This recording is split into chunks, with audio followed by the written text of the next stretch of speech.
morning, sports fans, and welcome to another edition of NDB Media's Sports Talk with the Guys, home of the Monday Morning Quarterbacks on Saturday. Yes, ladies and gentlemen, it is absolutely horrid. I have a brand new setup. Everything is working. It's in high definition, sadly, and it's kind of embarrassing what it's picking up. It is very cold out here at World NDB Media headquarters, so we ask you to bear with us as we work through. Hopefully the sound is operating because the mouse was not this morning. And yes, I do have a brand new setup, and I'm really happy about it. Okay, it says it says I'm transmitting, and I do hear. So hopefully it is working. If I can get a sound check, that would be absolutely awesome. But this is Sports Talk with the Guys, home of the Monday Morning Quarterbacks on Saturday. Today is December 6th, 2025. And after today, we only have 3 more episodes closing out 2025. So absolutely looking forward to it. We're terribly excited moving forward, and we're going to have a lot to talk about today. But I did not post the link in the Facebook page because I am lazy. I was running errands all day yesterday and did get oh my goodness, there it is, disgustingly so. It shows me on screen. So I guess it is working. And I've got to type this in on Facebook for 12/6/2025. There it is. Boom. So hopefully my co-host will go ahead and join me shortly. And I do apologize. I have, I'm going to be a jerk. I'm going to go ahead and I've been investing quite a bit, and I've been unfortunately spending more than I care to admit. But yes, I have a brand new setup here. I have the curved monitor, which is absolutely exciting. And I'm going to try to get into the middle, which that's not working. Does that work there? No, I think it's now off. I think actually it was right better where it was. Anyway, it's where I sit, and yeah, I'm going to have to fix this. But the camera fell this morning. So, and my desk is been doing a lot of work over here in the last month and a half, getting ready for the upcoming year. And I used to have both monitors here in front of me. Now I have the curved monitor, which is really, really nice. And then I have another monitor, one of the original ones, over to my left. So you'll see me move over there from time to time, where I have a lot of my OneNote, where I have all my stories and stuff. So, yeah, I know. I guess I shouldn't be bragging, right? But I don't like this high definition stuff. It's a little unnerving, and I don't like it. But it is what it is. So let's just get going. I don't have any of my links set up. Yeah, new day. I spent $1,800 on monitors. And the mouse doesn't want to work. It's one of those Steel Series mice. Very nice mouse. But it doesn't turn on, and it's stupid. It's a waste of time. So I'm just wanting this early in the morning. I do apologize, but let's get to it. It's only 43 degrees. It's going to get up to 72. I want to give a shout out to Alondra. It is her birthday celebration today, and happy birthday. And we'll get to the others shortly. But it's 43 degrees. Did I say 42? Well, it's 43. Going to get to high of 72. Humidity is at 68%. Pressure is 30.06 inches and rising. The visibility is at 10 miles. Sunrise will be at 6:42 in less than 40 minutes. Wind is heading to the west at 2 miles per hour. Dew point's 33 degrees. UV index 0 of 11. And we are in a waning gibbous for the moon phase. Woohoo! That is terribly exciting. Let's take a look at what happened in sports history today. Back in 1969, Oscar Brown Jr.'s musical Buck White, starring Muhammad Ali, closes at George Abbott Theater, New York City, after 7 performances. Ooh. I guess to say he was a little stiff probably wouldn't be appropriate, right? Back in 1992, the San Francisco Giants signed a record $43 million contract with Pirates outfielder Barry Bonds. I remember that correctly. The Yankees had offered him a $42 million deal for 6 years, and the Giants just outbid him. It was an interesting offseason, and it was the Yankees and the Giants. So Giants got Bonds, and I remember Yankee fans were like, "Eh." But when we got Aaron Judge back, not that he never left. Oh, Giants fans were crying that they've been jilted. You guys got Bonds. We have Aaron Judge. Shut up. It is what it is. We're not going to look at rugby league down under because they're in, I guess, they're off right now. They don't return until February 14th for the Harvey Norman All-Stars. So that's NRL.com. Formula One. I believe they still have several races left. And I have to accept all the cookies, do all that stuff. This is the first time I'm taking a look at these, so I do apologize. I believe which one is going on today? Is it? No, it's Abu Dhabi right now. And this, I believe, is it on the schedule. I believe that is the last race. Yeah, Qatar was last week, 28th to the 30th of November, and now Abu Dhabi. So I don't believe the race is actually going on right now. They're in qualifying. So that's kind of neat. I don't have any other information on it right now other than that's the race for Formula One going on. NASCAR doesn't start until February next year. NHRA is done. As you know, there was a storm on the final weekend. So the 3-day weekend turned into a 2-day weekend for NHRA.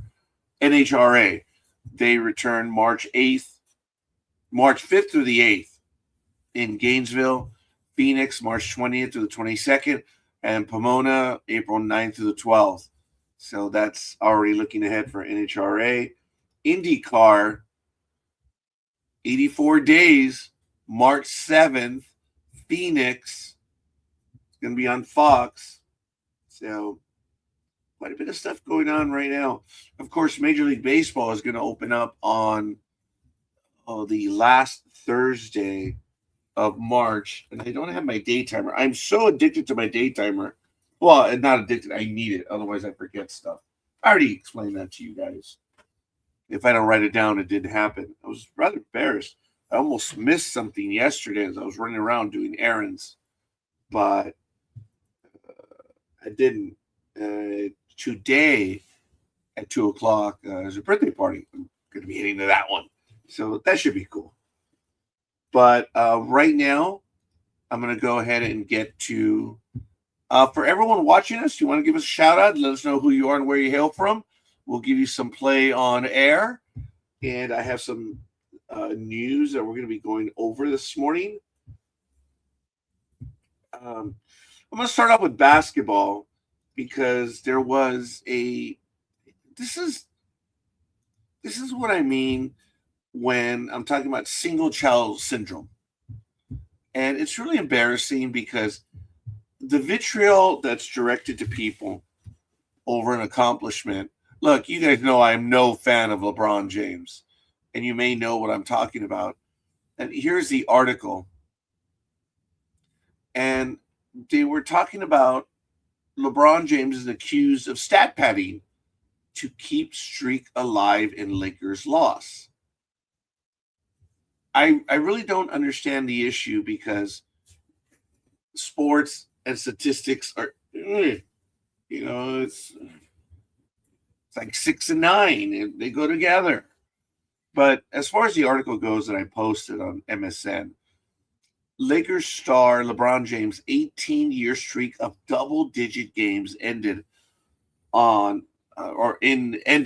this Monday against Phoenix Suns. With 6:51 left in the fourth quarter, James finally reached 10 points when he drained a 27-foot step-back three, cutting the Lakers' deficit to 21 points. He would check out of the game less than a minute later during the blowout loss at home. Laker fans on social media ripped James for stat padding and firing up ill-advised shots in the second half to keep his double-digit scoring streak alive. This is what LeBron James has been doing his entire life. Love him or hate him, this is what he does. These are the same people that are accusing him of stat padding that refer to him as the GOAT. And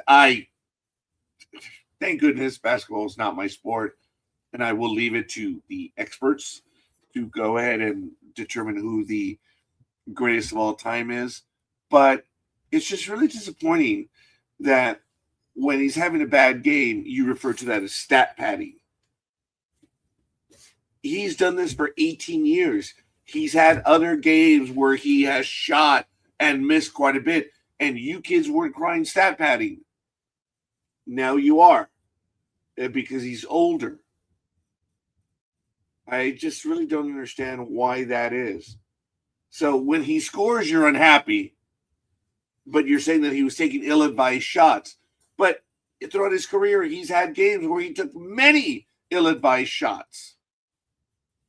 Was he stat padding when he would only deliver for 3 quarters as opposed to 4? Look, I don't blame the guy for wanting to keep his streak alive. No one is ever going to be able to match what he has done. I remember Kareem Abdul-Jabbar had a similar streak where he had 10 points or greater. Let me see. I'm going to look it up. Kareem Abdul-Jabbar.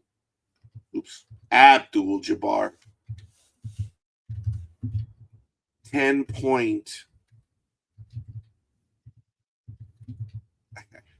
It's a little awkward using this streak. Okay. Okay, here we go. Looking it up. Just for posterity's sake. LeBron James, 18 years. Wow. That's just absolutely amazing. See, look, folks, I have nothing for LeBron James. But I can acknowledge what the guy has done. And other people are just hateful and spiteful. It's single child syndrome. And it's really sad. Okay, I just picked myself. Oh, man. Longest 10-point streaks. Right now, Kevin Durant has the longest. He started in March of 2009. And it is currently 5th all-time. Karl Malone had 575. Kareem Abdul-Jabbar, 787. Michael Jordan, 866. And now LeBron James, 1,297 games. Unbelievable. Started January 5th, 2007, and lasted until December 4th, 2025. In that time, he logged 1,297 consecutive games, a record that may stand for decades. So that's another one. That's not even just a 10-point issue. So I don't know, folks. This is the stuff that I don't like to get involved in when people are just complaining about issues. Uh-oh. Hi, Tony. Good morning. Unfortunately, I have to work Xmas cigar event in Lansing today. Oh, all right. Awesome. Hopefully you are able to join us, and we'll get to the games quickly. I want to give a shout out to Gridiron Girl and Aisha. Thank you for the love online. And go ahead, join me. But all right, Tony, we'll see if we can get through the games as quickly as we can. So it'll be beneficial for all of us. So I don't know if anyone is in the chat room. It is such a pathetic waste of time to complain about that. What do you care? The man has a streak going. He's going to do everything he can. They were blown out of the game. So if he's going to take ill-conceived shots, come on. But again, the sports world has become so schizo.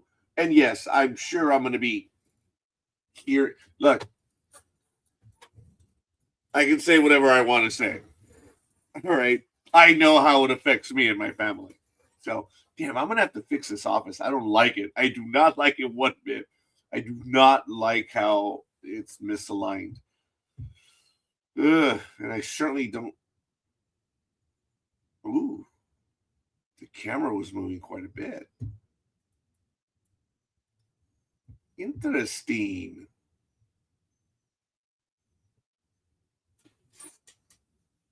I wonder if we had a tremor right now.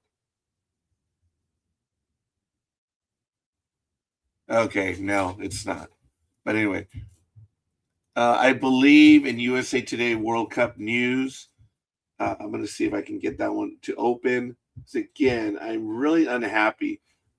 I am happy that I have a brand new computer and I'm talking about it, but the frustration of having to move into it, I mean, it really is nice. I was going to do a trick screenshot, but yeah, I took quite a few pictures. Like I said, I've been doing a lot. And I had this computer sit here for about a week before I actually was able to install it. But oh man, uh,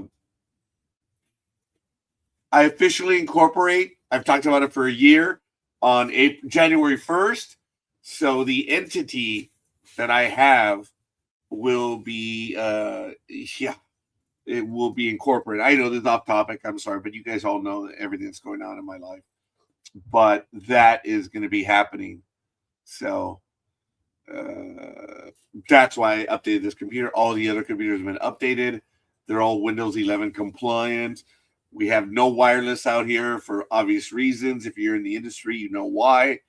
It's all on a cord. It's like a piece of string that comes up in the house all the way out here. It's that I don't know the gauge, but it's that all-weather Ethernet cord. It's very thick, and it's cool. But that's my connection to the outside world right now. It's a 100 or 200 foot Ethernet cable, so transmission rate's actually not too bad. So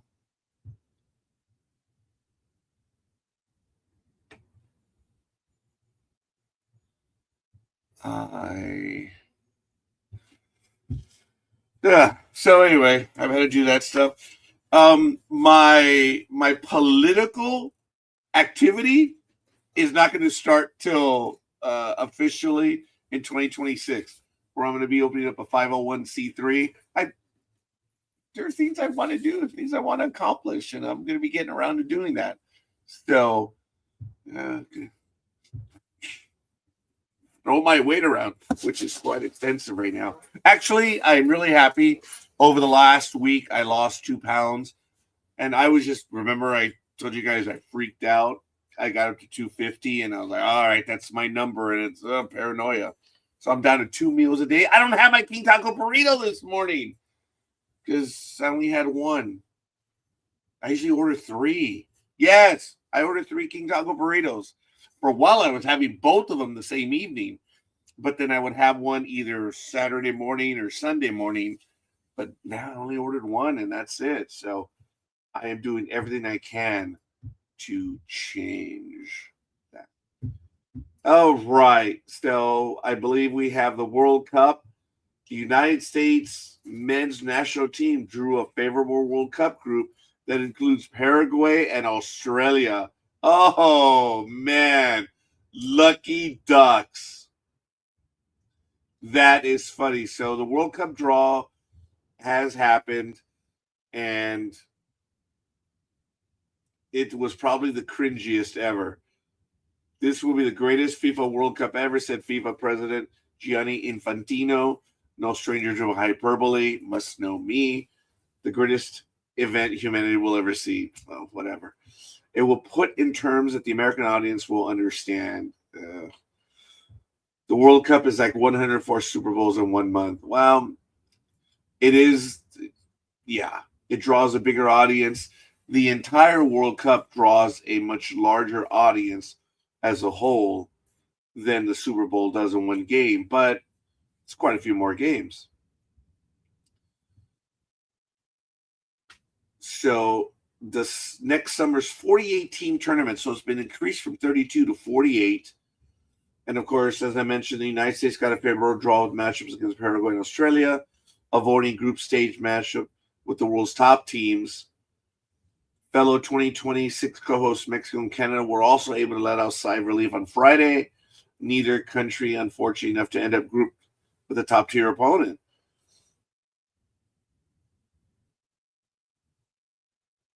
France, England, they're not going to have to play against them right away. But, wow. I'm going to see if I can get a display up. The World Cup draw losers, of course, France. The world's third-ranked team was dealt a difficult draw, getting grouped with Senegal. Man, those guys can run, and they're becoming great ball shooters as well. And Norway. Wow. Of course, France was famously upset by Senegal to open the title defense of the 2002 World Cup. I remember that. That was a big deal. England, ranked fourth in the world, got unlucky as possible by having Croatia signed into Group L with them. The Croats lost to France in the final of the 2018 World Cup after knocking out England in the semifinals and finishing third in the 2022 tournament in Qatar.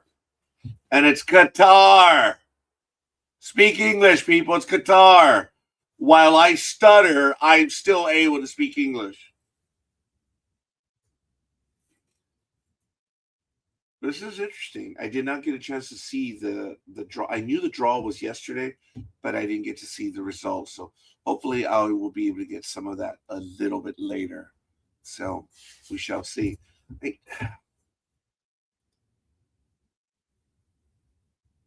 There it is. Trying to adjust to the entire screen here. So you know what? No, I'm not going to do that.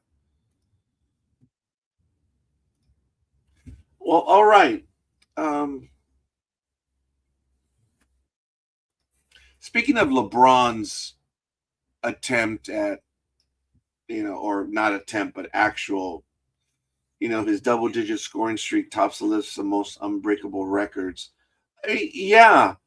For the first time in nearly 20 years, LeBron James scored single-digit points in an NBA regular season game. He put up 8 points against the Toronto Raptors on Thursday, snapping a streak of 1,297 games of double-digit scoring in the regular season. The last time he scored less than 10 points was on January 5th against the Milwaukee Bucks, where he also had 8. Oh, he bookended with infinity. As I mentioned, the second streak all-time is by Michael Jordan at 866. And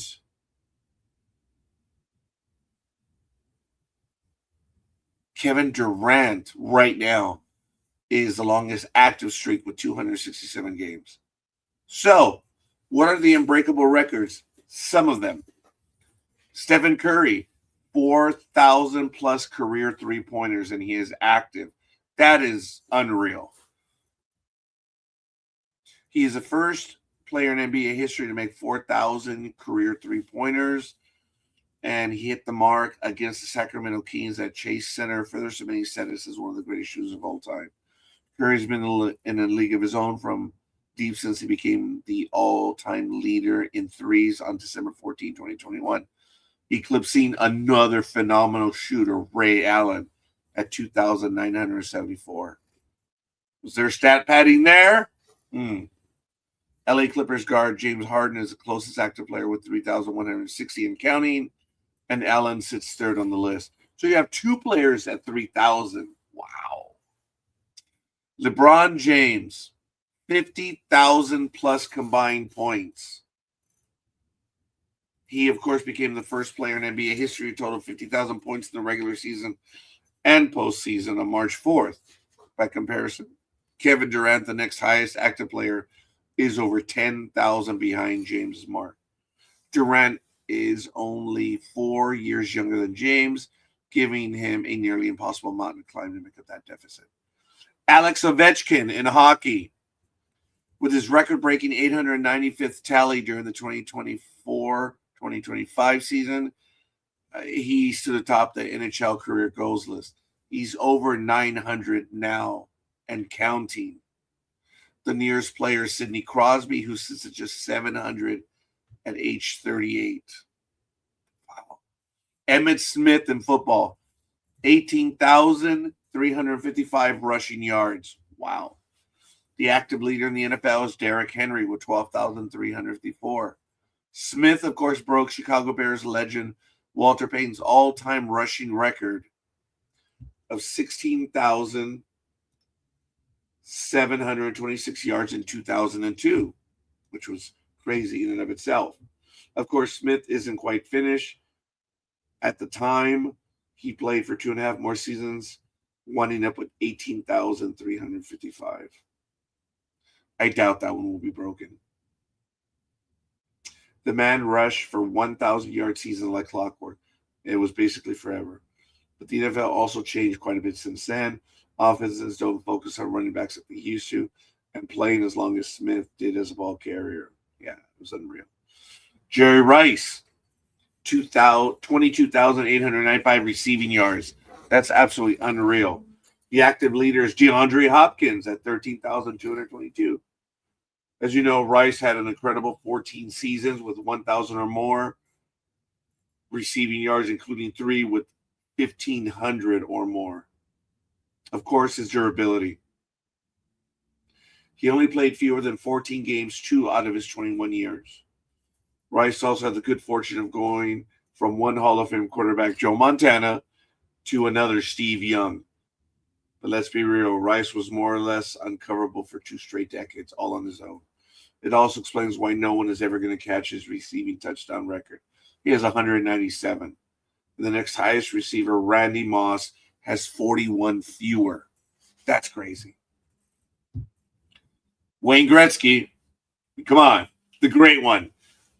1,963 career assists. Sidney Crosby is the closest one at 1,073. I'm glad I had a chance to see Wayne Gretzky twice. I went, my sister Alma, in 1983 or 84, right before the big trade. We were at church on Saturday night. She comes over and she goes, "Hey, I got 2 tickets. You want to stay here with the youth group, or do you want to go?" Yeah. And who was I going to take there? So I called a seminary brother to go with me.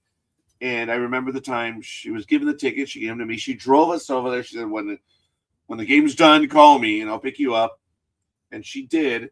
And she gave us $20. $20 back in 1980. Actually, it was either 84, 85. Yeah, it was right before the trade. Because I was a soft. No, I don't know. It might have been 86. Anyway, it was before the trade. And yeah, I'm glad I saw what's his face play. And it was really exciting. My first hockey game, I think I've been a total of 5 hockey games now. And I might catch another one of this. Every other year I go to a game, so I'm due for one.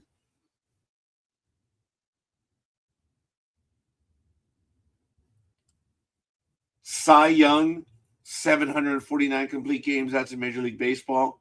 Justin Verlander is the active leader with 26. Unreal. Young had 36 or more complete games by himself in 11 straight seasons. And, and no one's going to get close to 511 wins or the 315 losses either. I had a shot at the 315 losses. Had I played, I would have been in that conversation, but I was not. Will Chamberlain, 50.4 points per game in a season, 1961 to 1962. Unreal. 8 straight NBA titles. The active leaders, the Oklahoma City Thunder, with 1 in a row. I mean, look, if you want the incredible one, it's when the Yankees won 9 of 10, where they had 5 wins in a row and then lost one, or either they lost or missed out, and then 4 or 4 and 5, whatever. 9 out of 10 seasons. That's crazy. But even they cannot compare to the 8 in a row of the NBA. The Boston Celtics. That's crazy. Simone Biles, 30 world gymnastic gold medals. I knew she had a collection. I had no idea she had that many. Wow. Cal Ripken Jr., 2,632 consecutive games played. Active leader, Matt Olson, 782. Women's basketball, a 111 game winning streak. The active leader, several: Georgia, Texas Tech, Oregon, and Maryland, with 10 in a row. Ricky Henderson, 1,406 career stolen bases. The active leader is Starling Marte. Michael Phelps, 28 Olympic medals. The active leader right now is Katie Ledecky with 14. Oh, wow. And of course, going with Michael Phelps, not only does Phelps have the most Olympic medals ever, he also holds the records in gold medals, 23, individual gold medals in the single Olympics, 8 at the 2008 Beijing Games. Swimming has a lot of events and therefore a lot of opportunities to win, but Phelps' dominance remains unmatched by any other Olympian. Going back to Simone Biles, 30 world gymnastics gold medals. To give you a sense of how far away Biles is from her competition, the next most decorated gymnast in terms of world gold medals is Svetlana Korkina, who has 9. No active women's gymnast has even 2. Likely because they've had the great misfortune of competing at the same time as Biles. Well, okay, yeah, duh, but that's still unreal.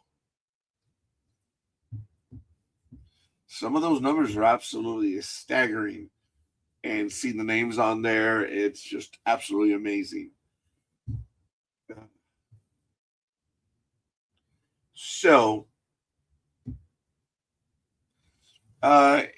there's a lot of stuff going on in Major League Baseball over the fact that the Boston Red Sox were able to sign Sonny Gray, or he was traded for, and of course he was with the Yankees. I think I talked about this briefly last week, or at least I was haranguing someone about it, that Sonny Gray has been a good pitcher, but when he was with the Yankees had this absolute, while they still have an infatuation with the slider.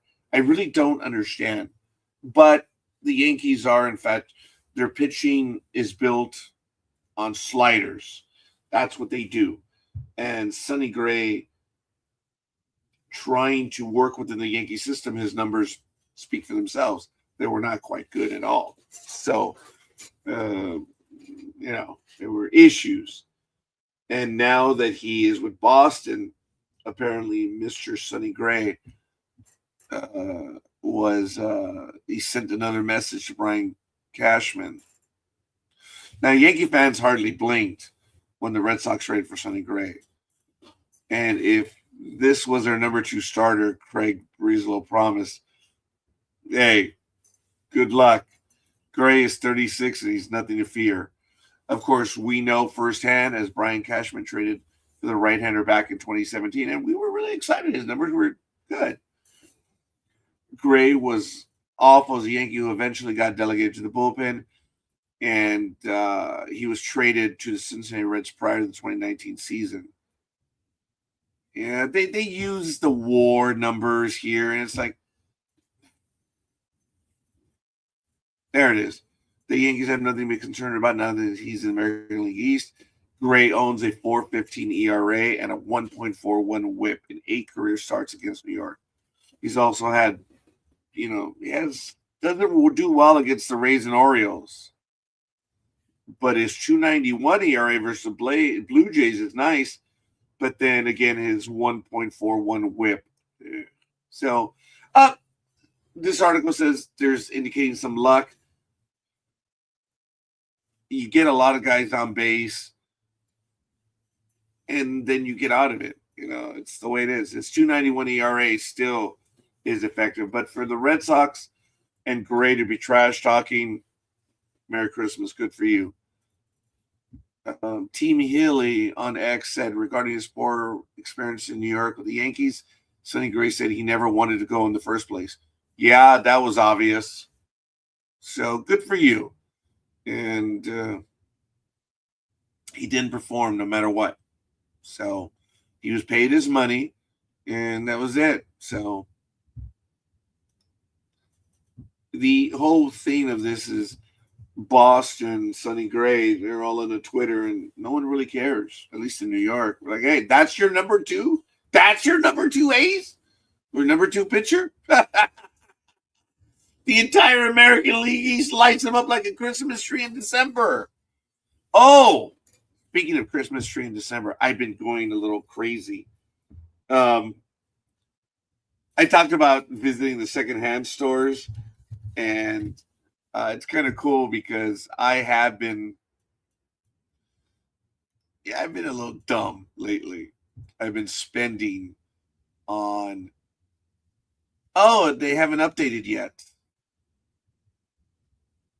I'm collecting those porcelain homes. We have a Christmas city or Pueblo, whatever. It's not Pueblo, they're not ramshackle. But we have it right now in the living room. And it's a Christmas little city. I've always wanted to have a themed home, I suppose. And right now it's only indoors, but we have all of the Christmas homes. We have about, there's 6, there's another 8, about 14. Kind of cool. You had little trees, the larger ones and the smaller ones, and it's really it really is neat. Too bad the pictures haven't backed up yet. Oh man.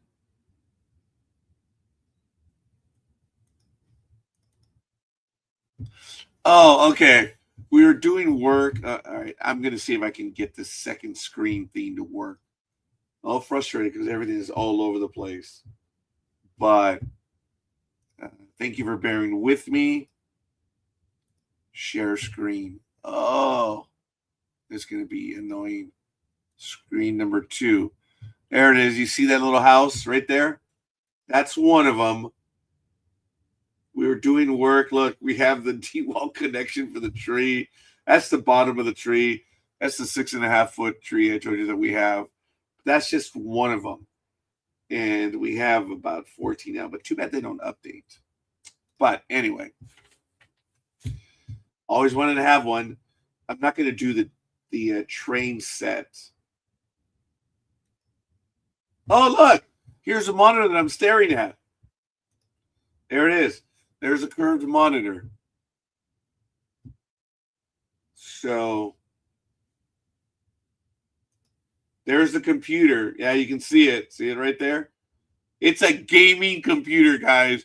That's like buying a Lamborghini to take your daughter 1 block to school.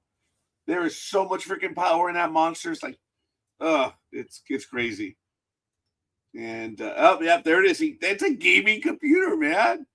So I'm happy about it. It's so cool. And then there's when it kind of set up. So this is what I'm looking at right now. Now, where the computer is, see how it's facing me right here?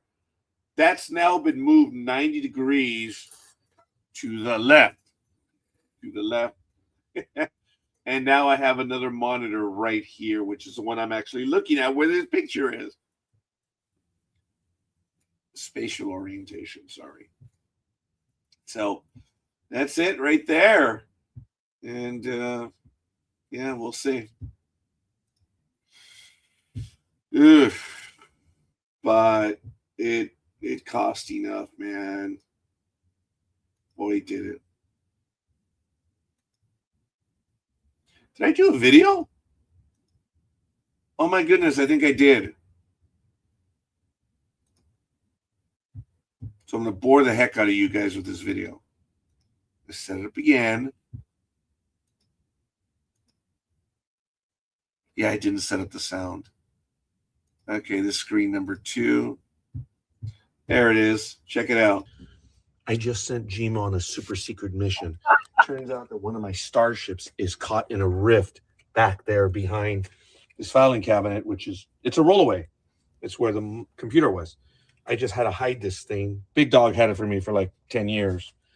And there's nothing. Look, as I open up the envelope, ooh, there's no Pocket Universe, nothing in there. But anyway, there's a starship trapped. What a moron. There. We're launching a rescue mission right now. I don't know which starship it is. One of the ships that had fallen over was that one. Kind of funny. It was blasted to the Delta Quadrant. But anyway, yes, the office is a mess. Oh, right yeah. Now. Oh, my goodness. Oh, there's a new monitor. Oh, yeah. And there's a new computer. So it is disgusting right now. Of course, if Claudia were to see this, she'd be like, no, it's normal. Why that woman hates me. Anyway, I was going to do a story online about finally being able to save the ship. And the ship that had fallen over was the refit NX-01. Now, I know I do not reach, so where is the NX-01? Give me a moment. There's the Equinox right there. But where is the ship that I'm referring to? Let me see. What did I do with it? Oh, come on. Oh, there she is. There she is. Not so ordinary, but let you believe. So much. Oh, hey, maybe I should do this. Oh, it won't be as bad. Anyway, here she is. This is the ship that had fallen over, and it was genuinely caught in a rift. It's the redone Enterprise, the fifth season Enterprise, if they would have had it. But anyway, sorry, I'm being immature. So I'm going to have to get set for all the football games coming up. And I'm going to be doing that right now as I carry the conversation with you guys. But ESPN had an article that in Major League Baseball, I'll post in the chat room if you guys want to go ahead and follow along. Let me put this one in there. It's in the chat, so you guys can get to it. There it is. Now, the price of the stadium went up from $1.5 billion to 1.8. Now it's $2 billion. The Athletics' $2 billion Las Vegas Stadium is on track, allegedly, to open. They're approximately $2 billion. I'm sorry, the Athletics are on track. Yes, I've been checking out furniture as well. I like this setup right here, guys, but I need the island on this side like that one is. So you know how you're surfing the internet when you do stuff like this? So I'm like, no, I don't want to buy this furniture knowing that we're going to be vacating. So, yeah, dude, there's so many things that have been happening over the last year now. You guys all know I officially left in June of 2025, Friday the 13th of all things in June. You all know I left my 40-hour job. I'm sorry, I left my 12-month job for a 2.5-month job. So I am a Walmart worker, basically. I only do something for 2.5 months. So I'm really, hey, I'm able to do that. And I'm really happy about it. But I don't want to move to Vegas. I definitely do not because of the heat. I don't know if I want to go to Texas either, but there are parts of Texas that are not hot, even year round. Again, and you know that if you, what is it? If you own 6 acres in Texas and you have a cow on 1 acre, property taxes are free.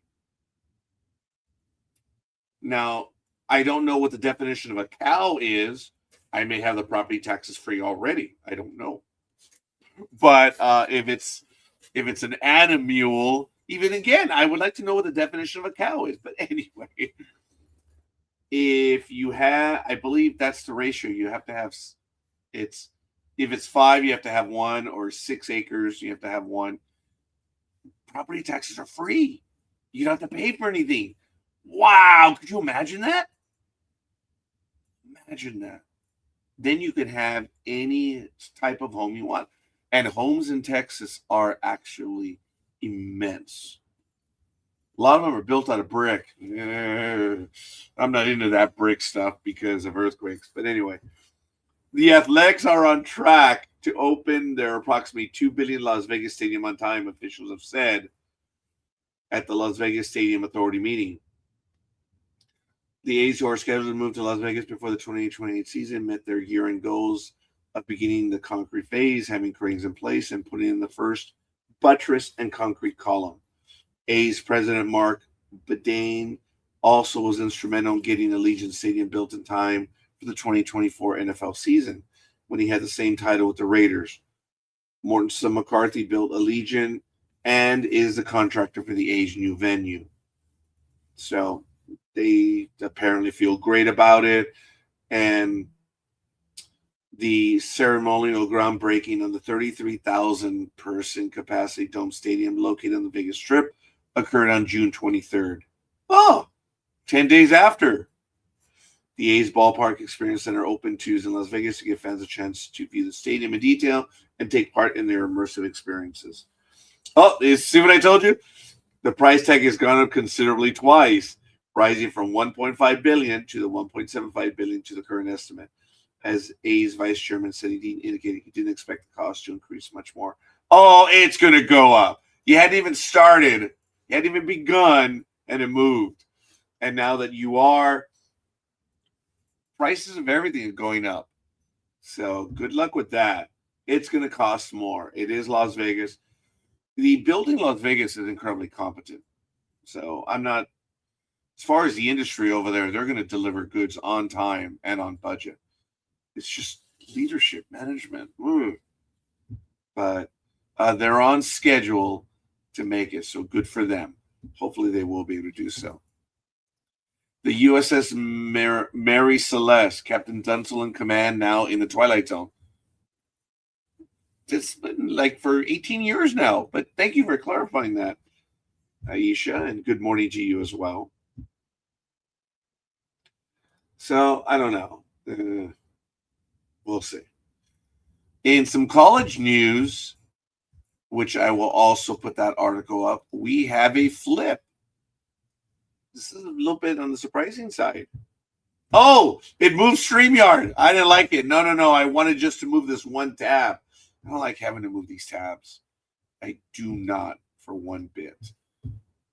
Let's put this article in the chat room so you guys can follow along. Sorry, the stuff that I have to do to get the article in there. The number one quarterback recruit, Jared Curtis, flips his commitment on Tuesday. One of the top players in the country has reportedly had a change of his heart when it comes to his commitment, much to the delight of an SEC program on the rise. On Tuesday, five-star quarterback Jared Curtis, the number one ranked passer in the 2026 class, went back on his verbal commitment to attend Georgia and is now staying home in Nashville to succeed Diego Pavia. The news comes on On3.com Steve Wiltfong, who revealed Tuesday that Curtis will attend Vanderbilt University over the Dogs next year. Wow. So he commits to Vanderbilt. Of course, he's 6'3", 225 pounds. He becomes the highest-ranked recruit to ever attend the school and the most talented quarterback since VU landed Jay Cutler back in the mid-2000s. Curtis's commitment is just another feather in the cap for head coach Clark Lee, or as some say, with Leah. So, I love English. Who has completely turned Vandy's program around on the way to its first ever 10-win season and possible playoff berth in 2025. The Commodores just locked up Leah to a 6-year contract extension with a significant salary increase after drawing interest from numerous high-end jobs. And now he has a talented quarterback that has a chance to see the field the day he steps on campus. So good for him. Look, folks, you can do whatever you want as far as commitments. It's just a verbal commitment. It can change at any time. I mean, quite frankly, this kid hadn't signed. So there's nothing wrong. I understand Georgia's been out of shape. The college world is a little unhappy because, hey, your word. There's a reason why you have to sign documents, people. Come on. You know? It's a good choice for him. Good luck. And we'll see. We'll see what he does at Vanderbilt.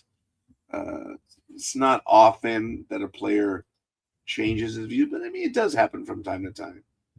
But in Olympics news, which is not good at all, it is not good because the Winter Olympics are a little over a month away. It is not good. So here's the article. Okay, here was the one. Actually, this is the one for the Olympics right here. Sorry about that. You'll see it in the chat room if you want to go ahead and follow along right there.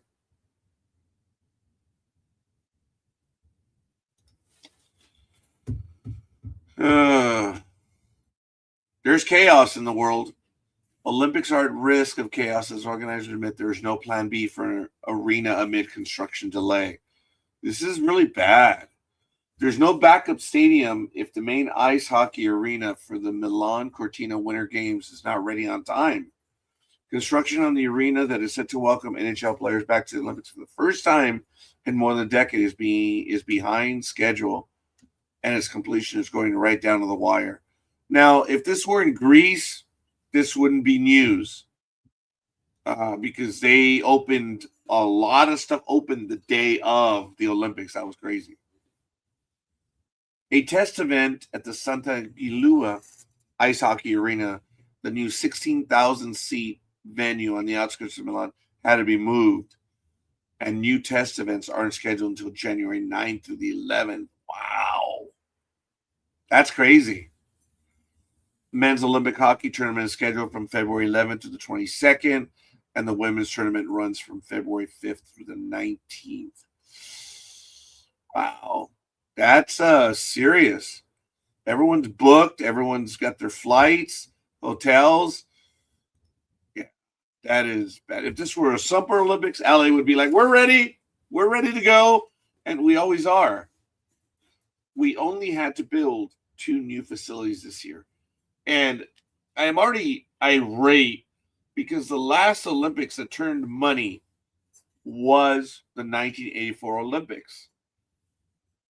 Pete Uberoth, great job.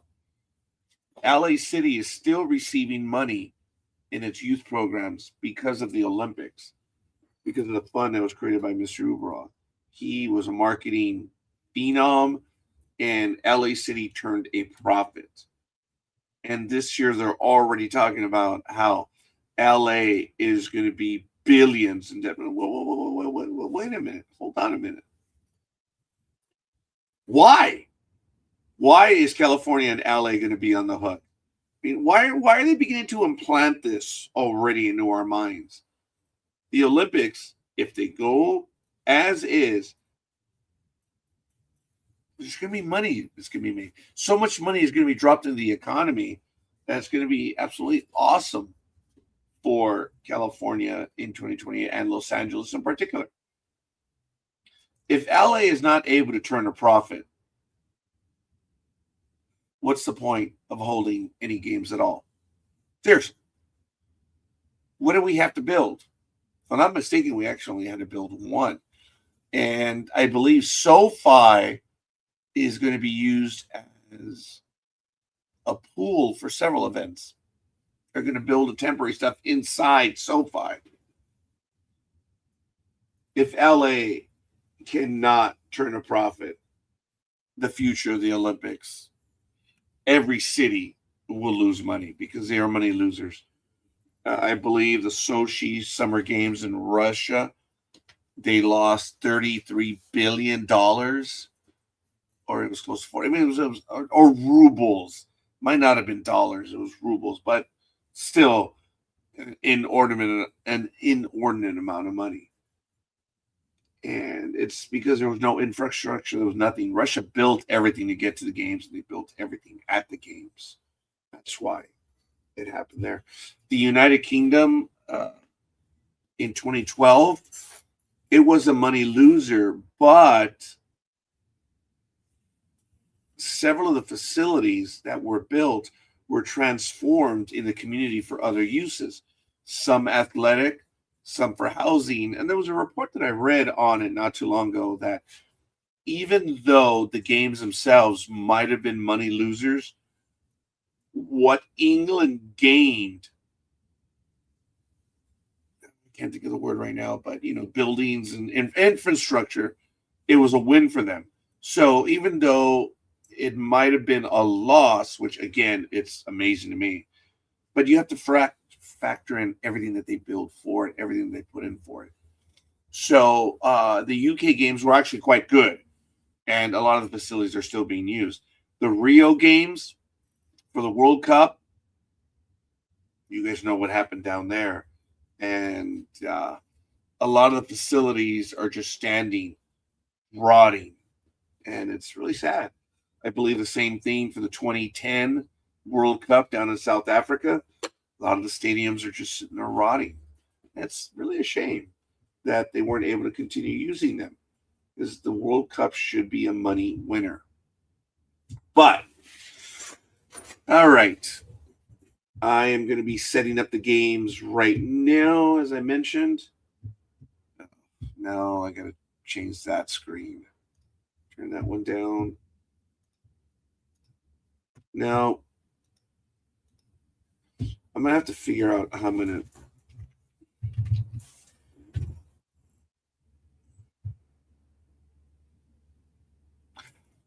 I'm a little annoyed with my setup. I love it. The computers are running lightning fast. And they're probably never going to be this fast, because as you add things onto... Well, no, actually everything's going to be web-based. So these computers are going to hum along for a long time. I think I got another one. So I'm going to get to the football stuff right now, because I only have Tony for an hour. I say that professionally. So we are doing week 13, I believe.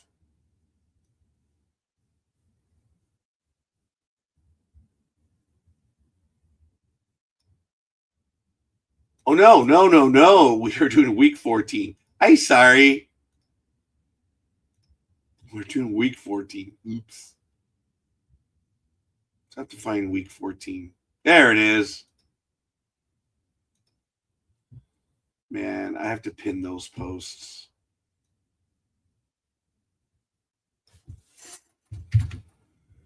All right, let's see if I can bring this one over. We're going to use...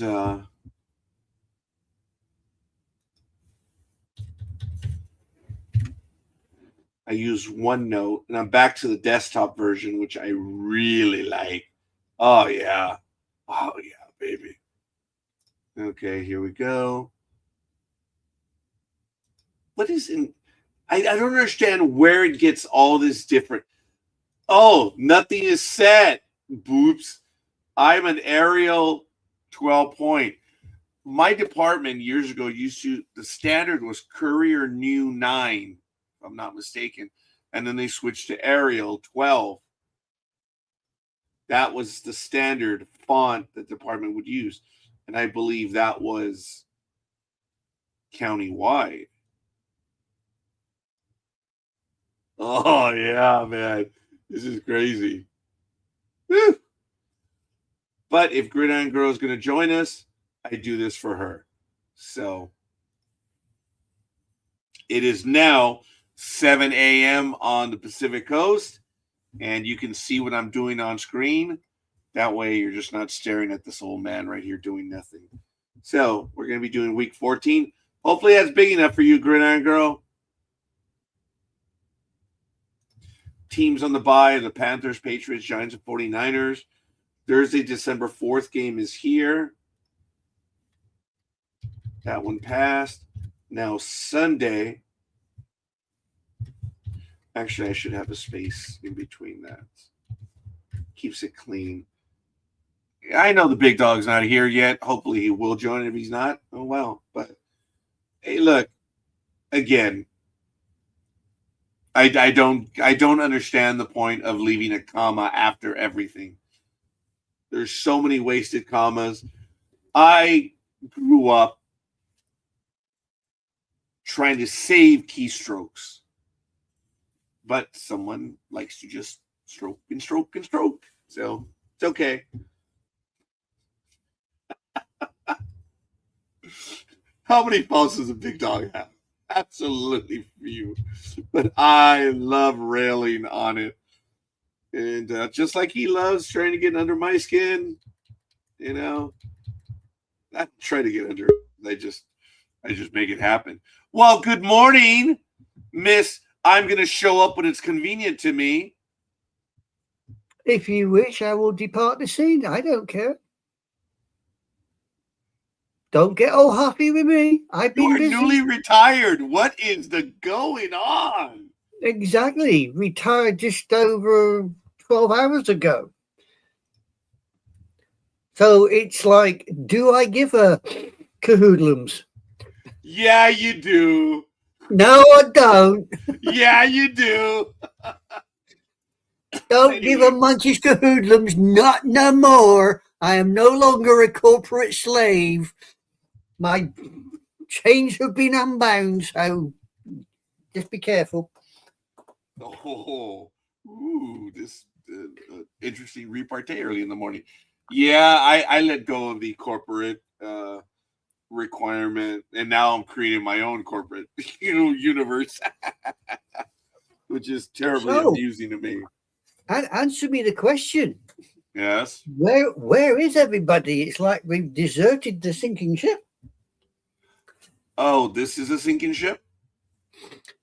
I'm just using it as a metaphor. Ah, yes. Colorful metaphor this early in the morning. Yeah, I mean, at least the polite metaphors. It could be impolite ones. Hey, you weapons free, Aisha. Weapons free, okay? Yeah, well, I don't think I want to do Fox 2 at the moment, but I'll work on it. Oh, okay, fair enough.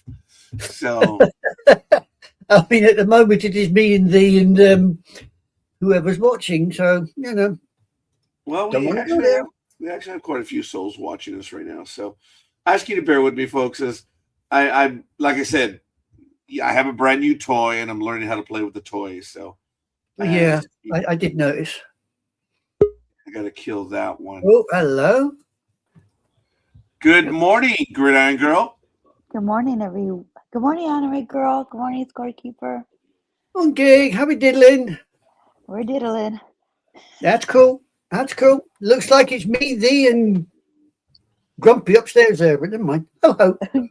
Okay. Alrighty. You know you love the verbal abuse, Scorekeeper, so don't roll your bloody eyes at me just because you're colonial in California. I will. You know what? Okay. I will accept as such right now. I had a comment, but I was like, better not. I said hi to Anime Girl first because it's only proper. That's why, Mister. No, he was gonna make a comment at my statement, but okay. Yes, there was a comment about her statement that had to do with me because it's always all about me. Oh, and then I was like, nah, I better not.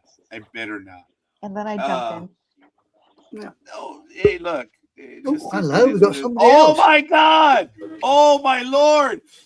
All hands! Alert 1! Oh, buddy, you are putting me to shame, but we both have collared shirts on today. Dude. And, we both have events that we're going to. Yes. Good man. Okay. So, guys, we're going to have to get to this. I'm going to need your help on this. I'm not going to be looking at the screen all that much because, again, I'm trying to adjust. So I ask you to bear with me. But I think we're going to be ready to go on the games. I'm not going to do it the way I normally do of having each tab open. Good morning. I apologize. Morning, ladies. Morning, lingering cigar machine. I mean, What do you think of that losers on Thursday, Dodo Boy? Didn't we do fantastic? Yeah, I tried backing your team up. Yeah. Oh my God! All three of us went for the Cowboys. Yeah, Yeah, all took it right. four I of got us. hey, I almost got one score I'm right. sorry, all I four. put the Cowboys down as 31. They got 30. Yay me. Yay, you, yes. Okay. Yeah. Let's just That get is to this, guys. Look, I'm gonna okay, here we'll do it in this order. Based on the games on the NFL website, okay, it's gonna be me, Tony, and then Aisha. Okay. So if you guys can follow on the NFL website, that's how we're going to do it. But I'm also going to show it on screen. So I'm going to go first right now. The game that we're going to do. And again, good morning, Philly. Good morning, Gridiron Girl. And good morning, Anime Girl. We're ready. Everyone in the chat room, let's get to it because Tony he's got some business that he's got to take care of. So, all right. See, should I put the cigar in my? Just kidding. Seattle Seahawks 9-3 visiting the Atlanta Falcons 4-8. This game is on December 7th at 10 a.m. It's at Atlanta, Georgia, Mercedes-Benz Stadium. Game is on Fox. Looking at the numbers, guys, you guys want to really go over the numbers, knowing that Tony's only going to be here for an hour? No, No. not really. Get it sorted out. Just give us the last result and we'll go from there. It's on screen right there, so you can take a look at it. The last result was Seahawks 34, Falcons 14, October 19, 2024. Do we have a win probability? We do. We have a win probability of the Seahawks 72.5. Okay, the betting line was Seahawks minus 7-0. So, scorekeeper likes the Falcons, but I'm going to go with the Seahawks on this one. Billy. Seahawks for sure. Gridiron Girl. Same. Aisha. Looks like we got 4 in a row. Once again, now I'm getting scared. No. Yeah. Well, I don't know. I mean, Thursday it was a pretty fair split. And look what the hell happened. No, you're right. It was. Don't remind Okay. me. Pittsburgh, Baltimore. Tony? Okay, we got a battle of the 500 teams tomorrow at 1 p.m. 6-6 Pittsburgh travels to Baltimore, who is also 6-6. I don't know what There else are the numbers right there, folks. I know. I'm sorry, Tony. I thought you might have it on your computer. You're following on screen. There are the numbers. There's January 10th. Ravens took it to the Steelers 2014. Sorry, Tony. Okay. I'll do better next time for the next game. Okay. Do we have any comments in the chat room? No. Do we have a win probability? We do. It looks like those little blackbirds are going to take it 69.5%. Tony. Ravens. Gridiron Girl. The same. Anime Girl. 3 in a row. Nope. 4 in a row. Yeah. Holy moly, we're doing well now. We're doing well. Yeah. Okay. Let's go to the next game. Titans Browns. Aisha, please. Titans Browns. Hold on, we got I a do problem. have it on screen if you need it. Philly, No, my computer is flying, isn't it? Yeah. It's a bit slower. Yeah. It's my computer at my end's decided to go blank at the moment. Right, we have Decided to follow your lead into retirement. Yeah, exactly. It's gone pop. Right, I got a 1-11 Titans playing the 3-9 babysitters. Oh, such joy. Huntington Bankfield.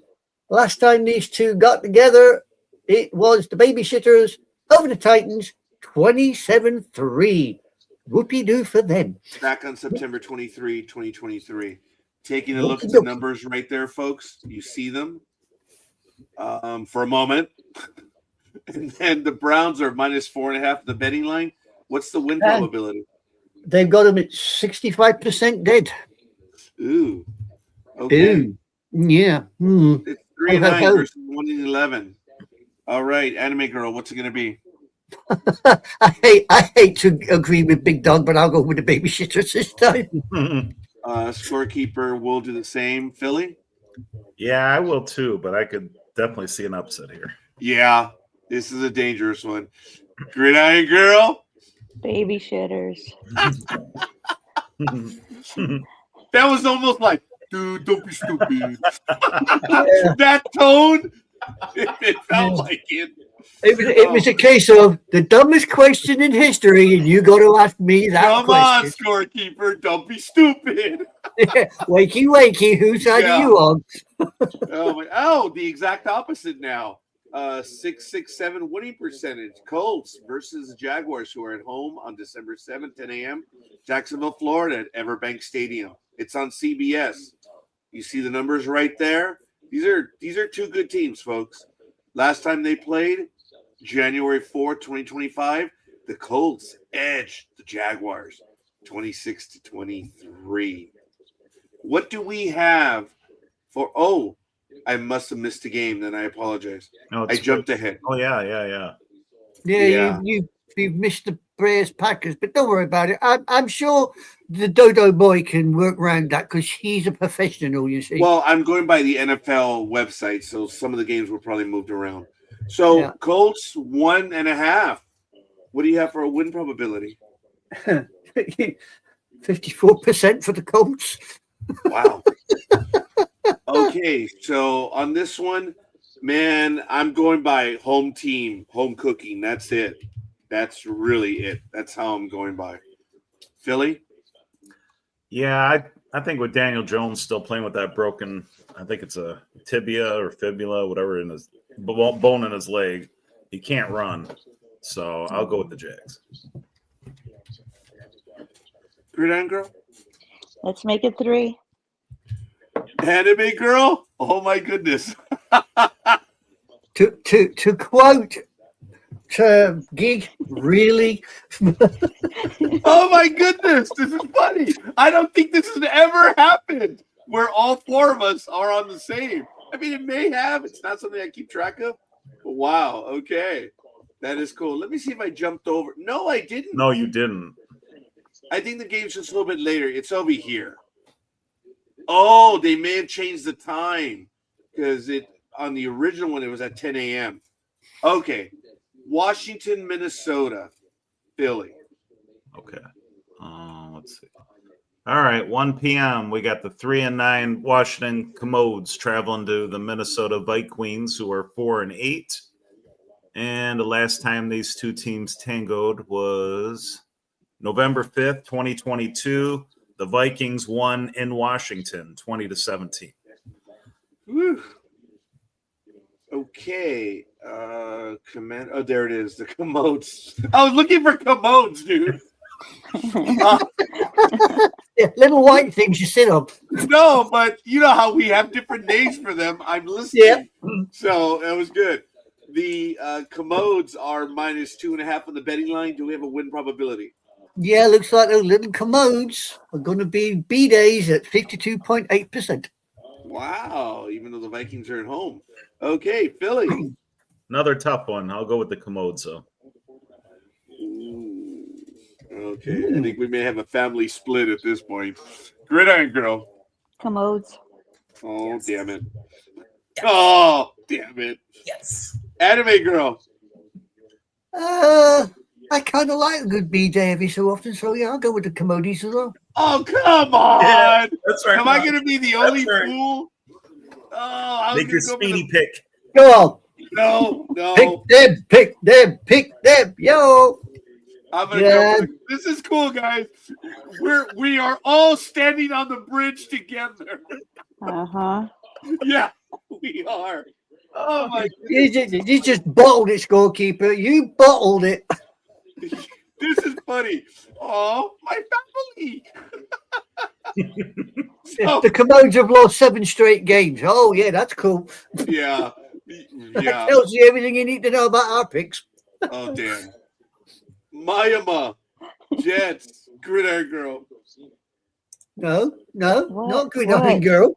No. Oh, sorry, No. anime. Oh, Freudian I mean- slip. I was thinking good thoughts. Yeah, like Right. listen, Four Eyes. I know what you were Right. thinking, and it wasn't good thoughts. Right, we have got the 5-7 Miami Dolphins up against the wonderful 3-9 New York Jets, minus tinfoil man at long last. They're playing at MetLife Stadium. Last time these two got together, Miami took it to the Jets, 27-21. Yo, good for them. That was actually just a few weeks ago. Wow. All right. So the betting line 2.5. Miami. What's the win probability? Win probability, you have got the little fishy Miami people sitting at 57.9%. Do you know what the Wow. temp is going to be at the game? I do not. Because they're playing it in New York, right? Mm-hmm. Yeah. You know, the fishy people don't like cold weather. Absolutely. No, There you go. they're kind of like sardines. They like to pack it in together. They're kind of like the Raiders. They don't like cold weather. Yeah, They you're kind right. of, the kind All of right. phrase, they kind of freeze up on the front line. Yeah. So what's it going to be, anime girl? Well, despite my little friend's warning there, I still have this dislike of the Jets due to tinfoil man being around them. So yeah, I'll go for the Miami crew at this time. The team that burns me is the Jets, and they're going to Yeah. burn me again. We may have a split in the family. We'll see. Yeah. Billy. He's Yeah, going for Jets. Gig mentioned exactly what I was thinking. Give me the Jets because the weather. Yep, see, told you. Okay, that was enough for me. Scorekeeper. Oh, wait. Where are you going to both? You can't. That pick was both enough for teams. me. Gridiron girl. Really? I said the same thing. Okay, I'm going with the Jets. Okay, all I'm going to say is that Philly said because of Gridiron Girl, I'm going there. And I said, you know what? Because of what Philly said. So either way, it goes back to you. Okay. All I can say is rats sinking ship. Thanks, guys. Love you all. Dodo boy, I don't like you no more. I did say, was there going to be a fracture in the family on this one? It looked Yeah, like it was. there's more than a fracture in the family now. I'm Don't worry. blaming Dodo boy. Speedy will join us. Don't worry. You're all right. All right. New Orleans, Tampa Bay, 2-10. Saints visiting Tampa Bay Buccaneers, 7-5. This will be easier, 10 a.m. It's at Tampa, Florida, Raymond James Stadium. It's on CBS. Look at the numbers right there. Clearly superior team. And last time, they just blew them out. This was a few weeks ago, a few days ago, October 25th. Buccaneers 23-3 over the Saints. I do not foresee an upset on this one. What do you have, Anime Girl? Because the betting line is 8.5 for the Buccaneers. Really? Well, hold on to your hats because according to my win probability, it's gonna be 78.8%. They're looking at a walkover. Wow.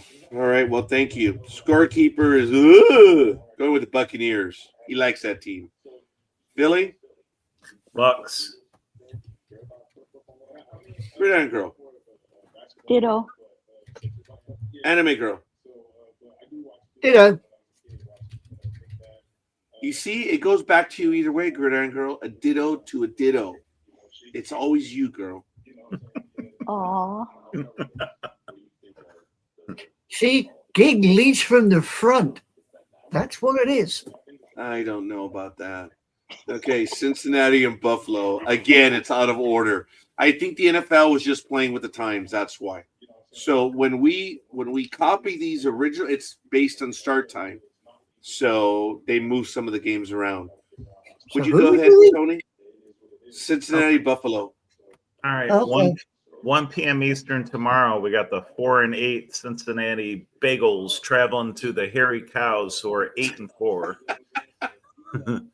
And last time these two teams tangoed was November 5th, 2023 in Cincinnati, where the Bagels took it 24-18. Yeah. That was a different time. Yep. Okay. Bills minus 5.5. Do we have a win probability? Yep. Looks like the hairy cows are going to take it any which way you like. 69% dead. Wow. Philly? Is this a gimme? I don't think it's a gimme. I think it's going to be a close game. If we were going with the points, I would have took the points, but I'll take the hairy cows. Oh, really? Yeah, I think it's going to be a shootout. Oh, wow. Mhm. Okay. Yep. Gridiron Girl?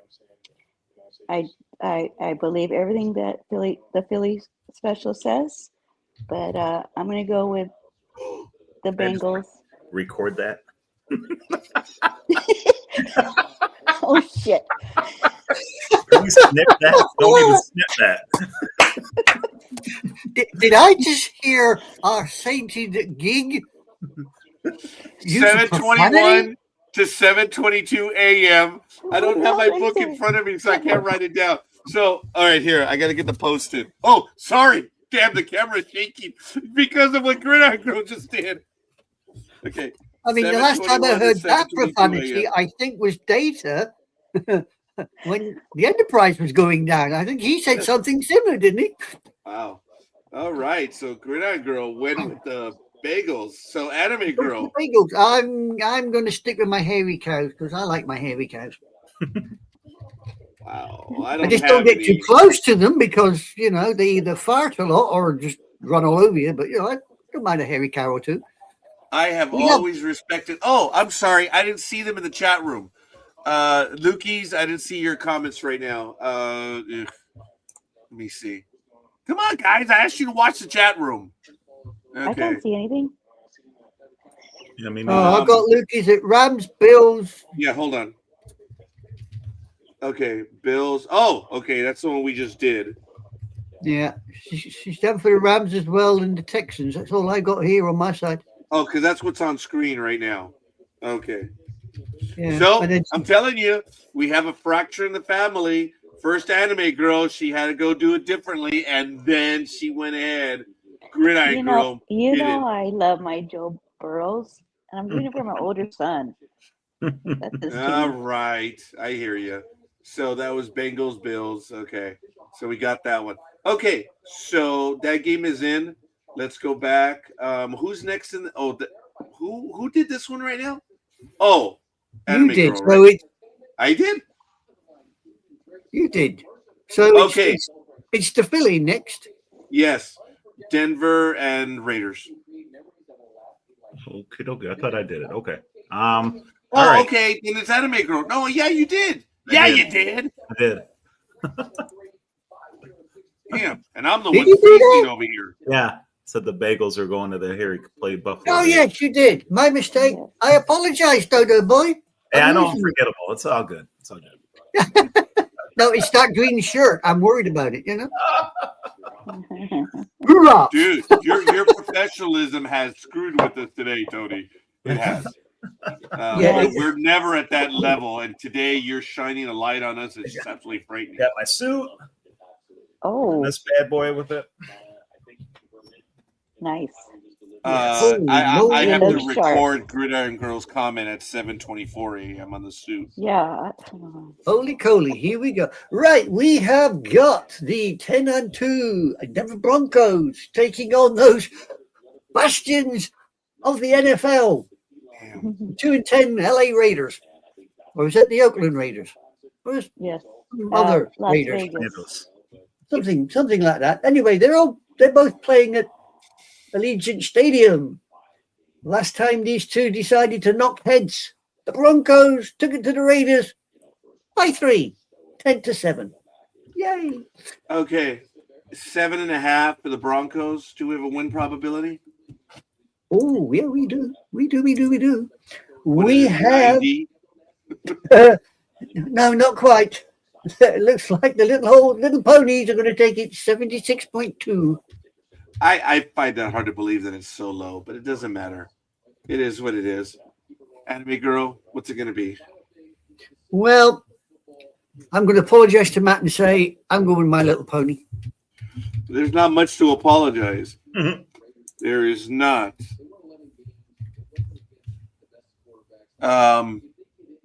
Broncos, and then of course you want to be a comedian. Raiders, not. It's okay. And then I'll do the Buccaneers in a moment. Oh no, I already okay. I have to do the Buccaneers. Philly, I'm going with the Broncos. What's it going to be? Broncos. Okay, listen to the tone of her voice. Gridiron Girl, may I have your pick, please? Broncos. See, just it's it's unfortunate. All right, Broncos. I don't. Did your voice You do just that? crack? Yeah, That's well, funny.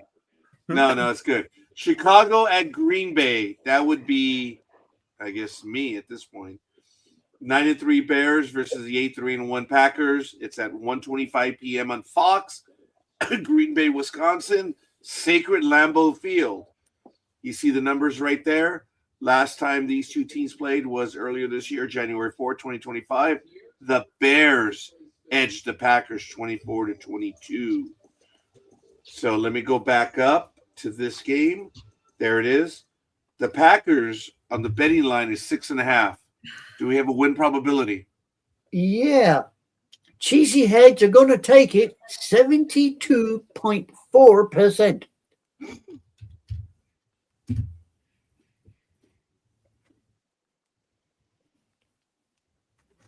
I'm going with the Bears. No, actually, no, I'm Yeah, not. right. No, I still am Oh, not I a fan of dare the you. Bears. I dare you, scorekeeper. No, I dare I- you. I love me some Speedy, but no, I have this team against the. I don't know why. I just You picked them against Philly, didn't you? are you going to throw all my sins back at me this morning? Mm-hmm. Well, you won. Yes. You won. Yes. I did win that one, but Yes, you did. I turned on you, buddy, and I'm so sorry. Yeah, that So- was painful. No, you're not. That was painful.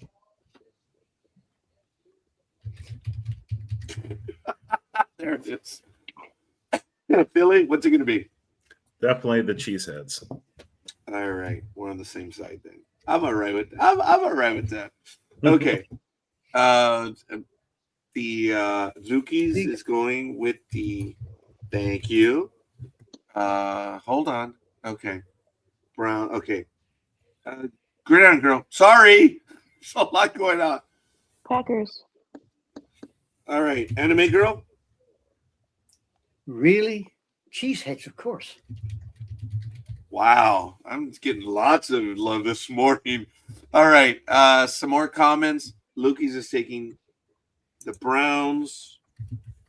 You know, I swear to God, I wish Speedy would take a page out of this, but, you know, far be it for me to say anything. He's playing with his chair and fast forwarding on live TV. Shut up. Lukey's will take the Colt. It's all right. I probably has a commitment right now that either he's working or it could be church related. Good for him. The poor bloke's probably working from what I can see on the Facebook page. It keeps coming up on mine. The poor guy's probably working, so we shouldn't be taking a mickey out of the poor bloke. I'm back to doing either the 10 minutes or the 30 minutes on Facebook. And loving life, man. Just staying off social media. It's really good. Rams, Cardinals. Yeah, I have the thing set up for 30 minutes. And the minute says 30 minutes. Is I going to continue? No, I'm off. So I've been missing out. I wonder if that's why I'm losing weight. I don't know.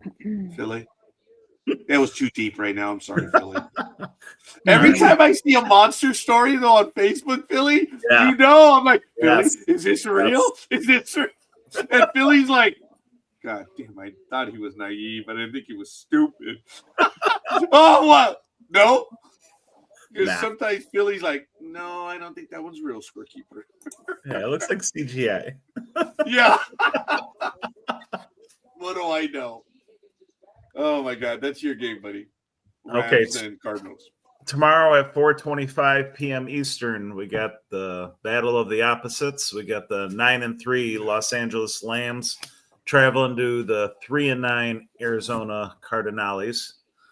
and playing at State Farm Stadium. And the last time these two teams met was December 28th of last year. And it was a barn burner where the Lambs beat Arizona in LA 13-9.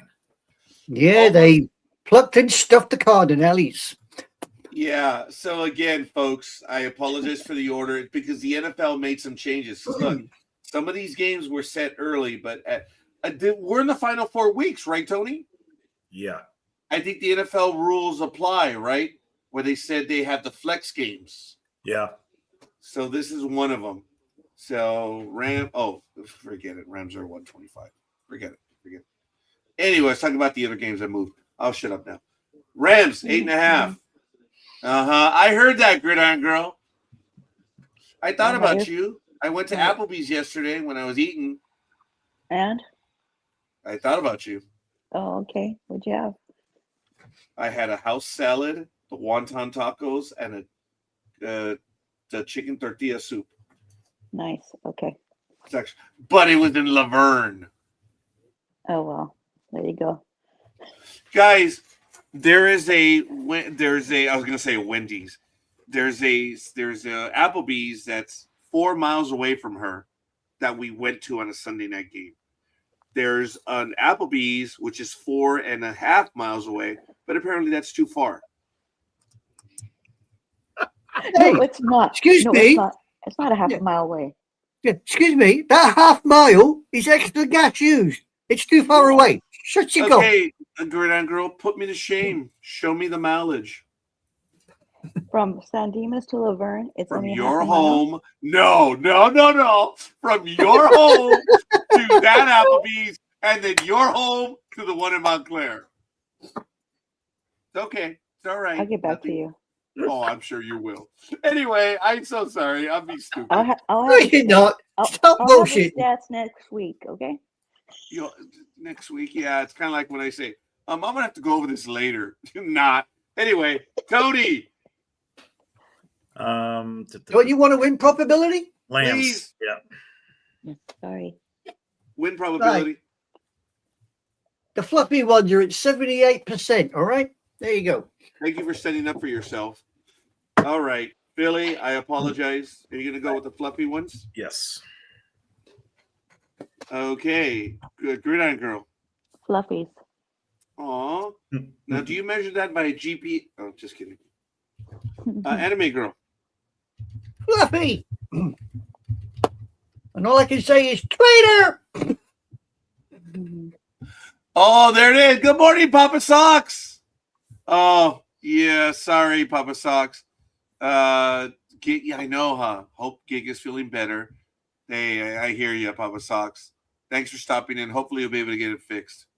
We miss having you on air, dude. We really do. So it's great. Yeah, I missed my Barry White fix when he's not around. Listen, you know we like you when we insult you. It's when we ignore you, you know you're in trouble. It's the reason scorekeeper knows he's in trouble because we just bloody ignore him. I think we have everyone. Yeah, just about. I think we do. All right, let's go over to the next game. Sorry, folks. Again, oh, man, what a jerk. Papa Sock's having trouble with his computer, and I'm all over here happy because of my brand new rig right here. I'm sorry. So, what a jerk. I'm sorry. I'm a jerk. Love you back. That was before I said what I said. There was a delay. And speaking of delay, fast forwarding, Matt Alvarez. Speedy. That was How funny, do? Tony. I couldn't make that up right then and there. Speaking of delay. Oh my God. All right. I believe this is your game, Tony. Or No, I just did that one. Anime Girl. Texans. Right. Chiefs. We have got 7-5 Texans taking on the 6-6 Chiefs at Arrowhead Stadium. Last time these two decided to knock heads, the Chiefs took it to the Texans 23-17. 14. Wow. It literally was another world on January 17th, 2025. It is unbelievable how they have fallen so much already. 3.5 is the betting line. Do we have the win probability? We certainly do have a win probability. You ain't going to like it, though. We have got those weird people called the Chiefs at 63.1%. Wow. Okay, anime girl, what do you think's going to happen? Well, I'm going to stick with the 63.1%, and I'm going to pick the Chiefs. Even though the Texans have a better record, I just believe they have it in them. I don't think they're going to do anything this year. They're 6-6. Philly, do they even qualify for the playoffs? Who's that? Chiefs? The Chiefs. No, I don't think so. Looking at their division, oh no, They're outside looking in. Yeah, it's And isn't bad. that wonderful? Yes, it is. Yes, it is. So are they playing for pride? I believe they are against the Texans. Yeah. We'll see what Philly. I'm going with the Chiefs. Philly, you're going with the Texans, aren't you? I want to. I really do. I'm going to go with the Chiefs only because they're home. But I think the Texans defense is going to give Mahomes hell. Yeah, it depends if Kelsey can get off his butt. Gridiron girl? I'm going with the Texans. Yeah, you are. Oh, Both games I was unsure of. She picked the dog Yeah, I was you are. thinking of. Wow. The All right. Bengals and all this. Yeah. This is what makes it cool having to do this. Now remember, we still have several games, even though the show's only one left because of the way it was set up. Philadelphia and the Chargers. Is that my game? Yeah, it is, right? Or is it Anime Girls? no, she- it's yours. Eagles 8-4. Chargers 8-4. Is this a Sunday night game? It is, huh? Monday Oh, night. It's Monday night. it's Monday night? Yep. Yeah. Oh, the Sunday night was Houston Casey. Oh, that's what's going to be? So there's 2 Monday night games. Oh, no. No, There's just one. this one. What the hell? Okay, we'll have to see what's going on. Eagles 8-4, Chargers 8-4, Eaglewood Stadium, SoFi, Inglewood, California, SoFi Stadium. It's on ESPN and ABC. And I still will not get ESPN. I will not pay for it. Oh my God. Chargers beat them 27-24 against the Eagles. You guys know why I will never pay for ESPN again in my life. I refuse. Because you're dyslexic, you don't like letters in the wrong order? No, because of what they chose way back.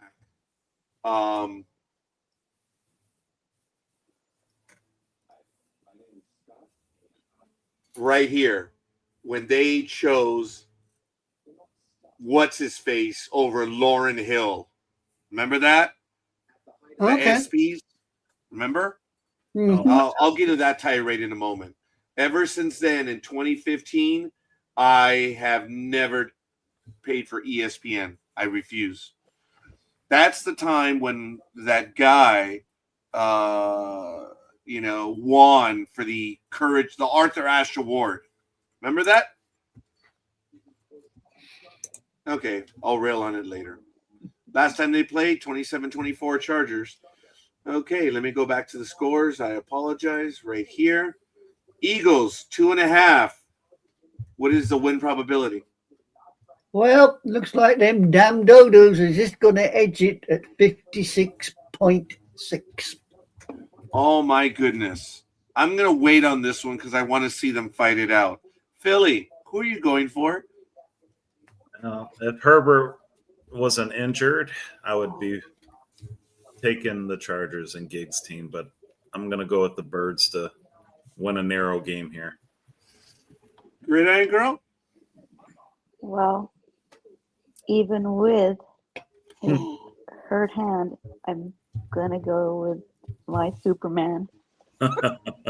So what's the deal with him? Is it broken, fractured, tired hand? His whole finger got, he has a plate on it. He has a plate and a He had a screw. plate and screws put in. He's going to have Yeah. a small cast on his hand. He can't Yeah. take any snaps under center. So now they Yeah. got to do everything under shotgun, change their Yeah. offense up and everything. See, are we Yeah. talking about Herbert here? He won't be running the ball Yes. because he can't secure the ball. So it's going to Really? definitely hamper him. Yeah, Matt, I'm gonna need that thing again. But no. It's just I will not do ESPN. I will not. It's a professional and a personal thing with ESPN. Anime Girl, what are you gonna go for? This is gonna be the deciding vote because depending on what happens there, then I'm gonna just go ahead and man up and make a call. Well, oh dear. Damn it, I'm going to go with the Dodos. If the electric company haven't got a decent QB, I'm going to go with Dodos. Oh, sorry. Freudian. Okay, that was a Freudian on my end. You'll get more than Freudian. I did not mean to insult you, Gridiron Girl. That was awesome.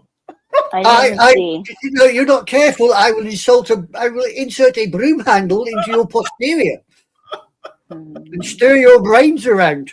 I will say that is not the first time that was told to me this week, and unfortunately was not the second time that was told to me this week. And sadly, it was not the third time that I was told that this week. Like, Oh, so you did the right I had a bitchin' week. It's the best thing I can say. That people were talking about a stick of my. Like, wow. That's why for her to say that, I'm like, coincidentally enough, Anime Girl, it was not the first time this week. Scorekeeper's going to go for the Eagles. So I ask everyone else who didn't get the picks in for all the other games, go ahead and let us have your picks. Otherwise, we're good. We're done. Wow. We've got to come up with a better way of going over this. And I'm going to have to work on that because we go 2.5 hours on the picking of the games. And sometimes they can go a long, long time. So we'll see. Well, we some can of always- us are extra winded. Yeah, we can always drop the injury report. That don't matter. Well, I heard the extra winded, and that was me. So I get it. See, you hear her laugh? She's like, I'm not laughing. oh, she- yeah. You couldn't even say that with a straight face, and we don't see your face. She's not laughing. She's absolutely wetting herself while she's giggling to death in the corner. Yeah. Okay, so I'm going to update this for now, and we'll see. So I don't know where Big Dog is, but I know he had some He's stuff in doing. Flagstaff. He's in Flagstaff, Arizona? Yes. Yeah, he's at Santaland, isn't he, or something? He's at the North Pole in Flagstaff. Oh, Yeah, I that's did it. see a quick image before I got the 30-minute notice on Facebook. So are there any games that you guys really want to talk about in particular? No, I ain't got nothing. Okay. I am going to be at the Applebee's this Sunday. If anyone's going to show up in Montclair. And how far is that? 4.5. No, it's not. No, it's not. Damn. I can I have the link, please, for what? Oh, to get into the program? It's ending. Link, please, for what? Okay. For what? What do you think he wants a link for? Oh my God. I'm so okay, hold on. I gotta go back over here. I gotta open up Facebook again to update. Hold on, Speedy. Hold on. I gotta go back to Sports Talk with the guys. And I need to Tony. do this quick update. Yeah, I will close that screen. Can some It's on the host page. I mean, Yeah, it is. Philly, Hmm. don't know if this means anything. Vikings quarterback McCarthy has cleared concussion protocol, starting for the Commodes in the Sunday game. Does that change your I mean mind? on starting for anything? Minnesota. Yeah. Yeah, no, I knew he was playing. That's why I bet against him. He's the worst quarterback in the league right now. Okay. He's got, I think, a 45% completion percentage, which is like all-time low. mother of all that is holy? I just thought I'd pass that piece of news on to you. I didn't know if you were, you know. I heard it, and that helped me make my bet actually, because Minnesota's got a pretty good defense. I figured it'd be a tough game. Whoa. Okay. Hey, I'm loving this conversation. But what the hell is this? What the hell is this? Yeah, oh, I like it. Keep going, Speedy. Give him some stick. I would. Wait, what? Hey. Screw that girl. Hey, what? Okay, there is the link if anyone wishes to join us. Speedy, where do you want me to send it to you? On Facebook so you can have it there? I just posted it, Speedy. There it is. Copy and paste it. You can join us live. We have Tony, I'm glad we got all the games in. Thank you. Yes, That's the priority. Yes, thank you. So we're on your time right now. It up. I feel kind of dirty saying it that way, knowing that he's in the chat room. I did post it on Facebook. If you guys could go ahead and take a look on Facebook and see if it is updated.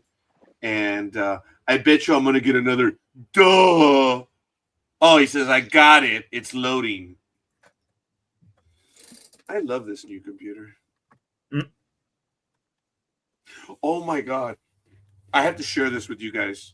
This really happened. You guys know I have two phones, right? Okay. I've just always had two phones. And I was talking with my assistant. I'm sorry, what was that, Tony? 9 cars, 2 phones. Mm-hmm. It's phone not for each 9. ear. It's not 9. It's yes, Four the fleet is 3. Oh wait! Okay. Oh my God, no. There might be another one. Yeah. Anyway, so Mm-hmm. I was looking at the phone and then I was like, oh, there it is. I had the phone in the dash. And my sister said, oh, is that your other phone? I said, yeah, that's my Heine phone, my Sancho phone. Well, I said it's my Heine phone. And she said, you mean your Sancho phone? I said, yeah, and it's typical. I never get calls here. Mm-hmm. No one ever calls me on that one. So that's why I'm like, yeah, it's about right. It is my Sancho phone. So I like it. So that's cool. Yeah, well, No one I ain't ever got called. no, I ain't got no phone no more. I ain't got no phone no more. Oh, No it was way. your work phone? Your cell phone was Yeah. your work phone? Oh, wow. Yeah, it's gone. So I'm completely and utterly without any way of communicating except on Facebook. Wow. So if you need to get a hold of me, it's PMs on Facebook. Wow. Speedy, I'm doing. Oh, look. He didn't look like a happy mouse. No, he does, do he? Okay. He hears us. He's muted. Okay. Exactly. It looks like somebody's walked up and slapped him with a frozen fish.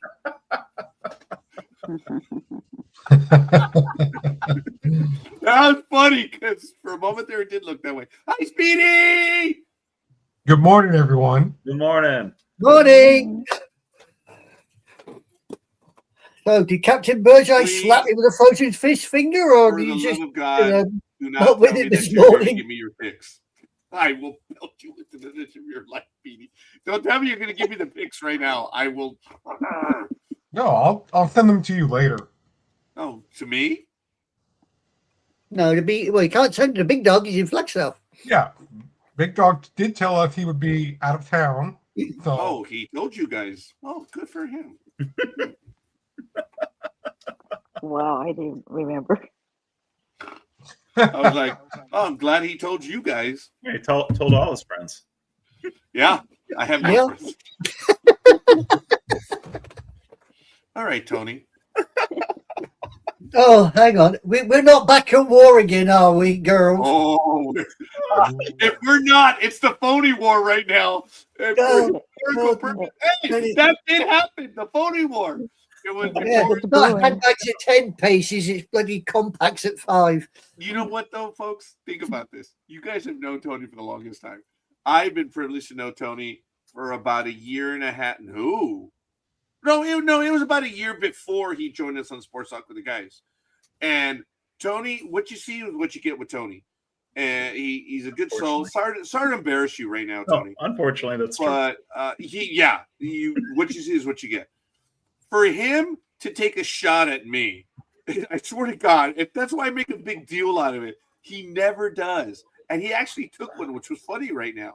Oh. So when all of you guys reacted before I did.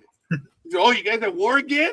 I was like, oh yeah. Oh yeah. Like, damn. I was a bit in shock that he took a shot at me.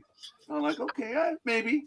Well, Big Dog's not here, so I got to make up for it. I got to kind of balance things out. I like your way of thinking there. I do. See way. Yeah, I get it.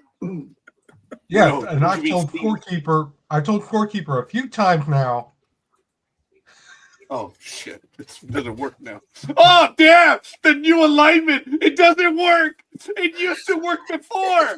Think about that. I always had that right, and I was like, okay, oh damn, something happened. The inverse. Ah, what?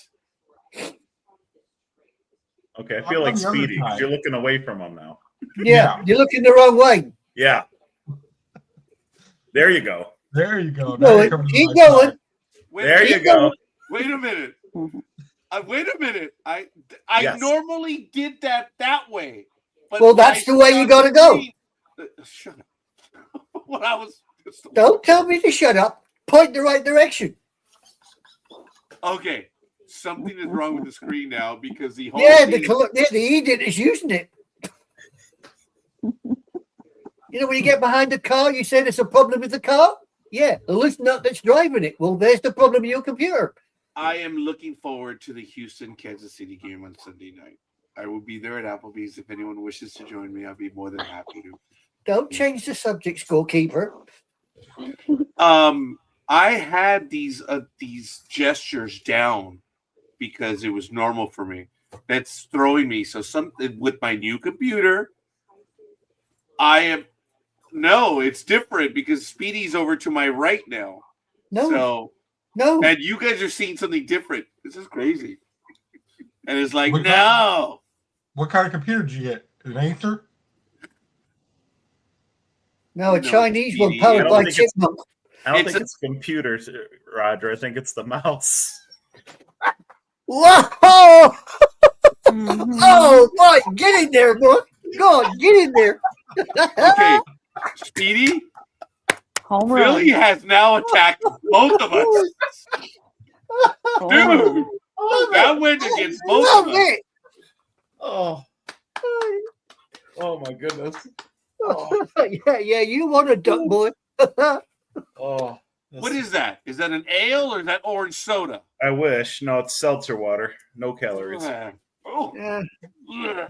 which is now, it's now just, I don't it's now drink just, anything with fizz. So it's been like 20 years since I had a soda or pop, whatever you want to call it. So I was like, I need Nice. something different that has no calories. So Oh wait, you said it's been 20 years since you've had you. I know you've mentioned that before, Yeah. Tony. Knowing that I went to Applebee's last night, it's been about 20 hours since I. yeah, 20 hours, and now he's going into blooming rehab because he's got withdrawal symptoms. Mhm.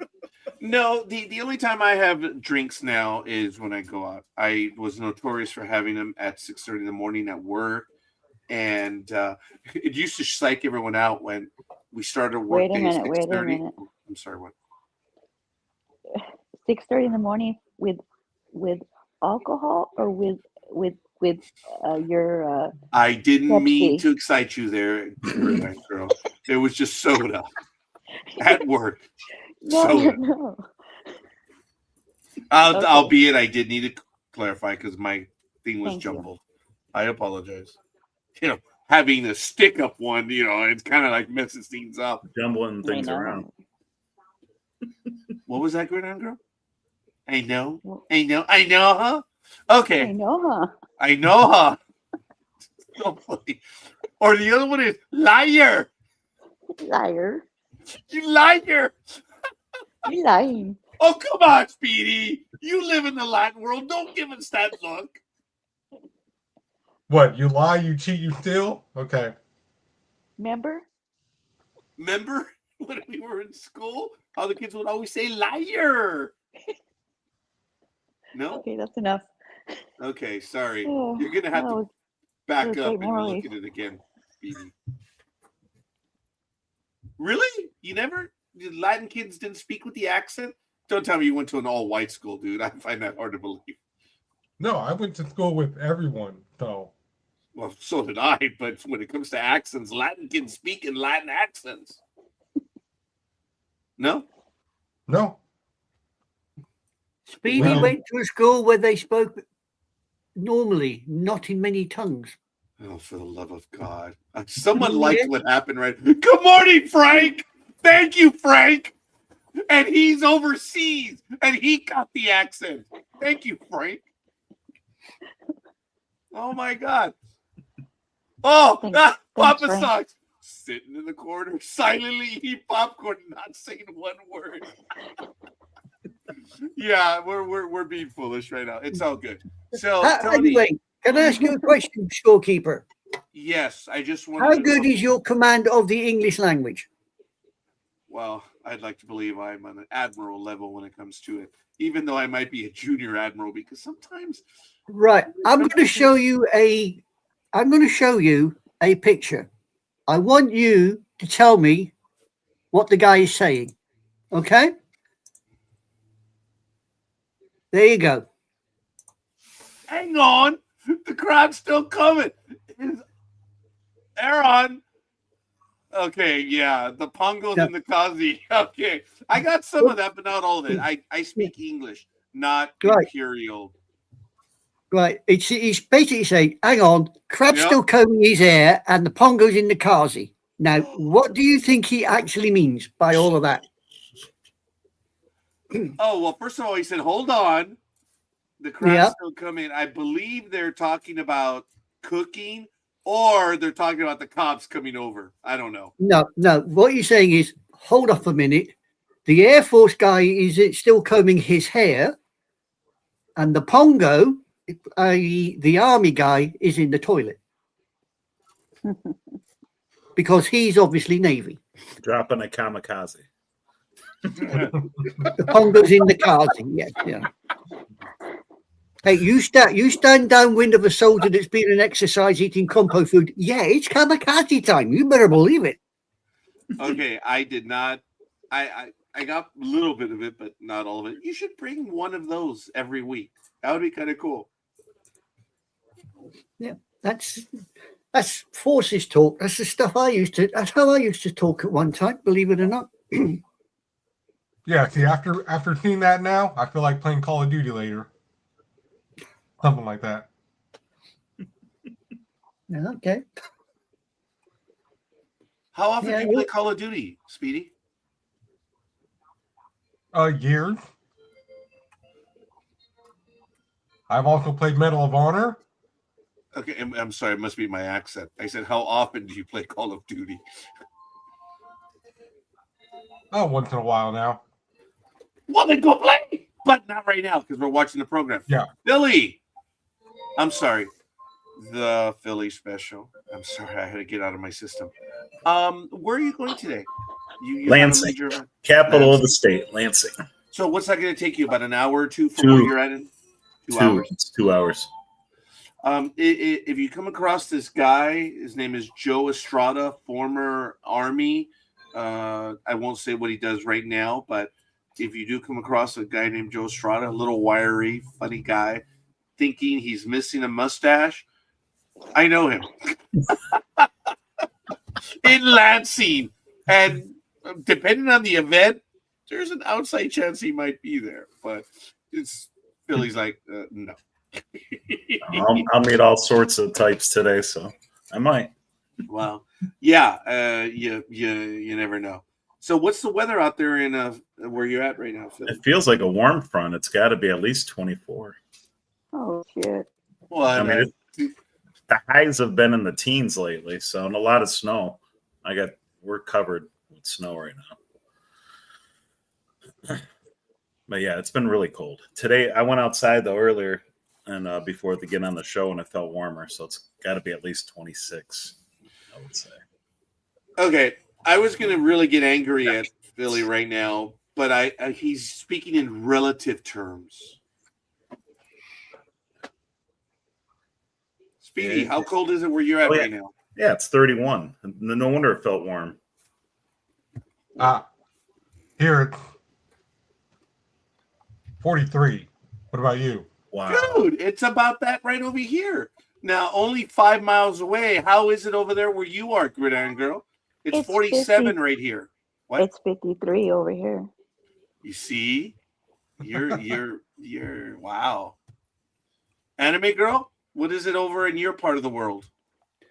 This precise moment, I'm sitting at something like 11 degrees centigrade. Yeah, I don't know what that is in Fahrenheit. I ain't got a clue. I'm not going to translate, so it's okay. All right.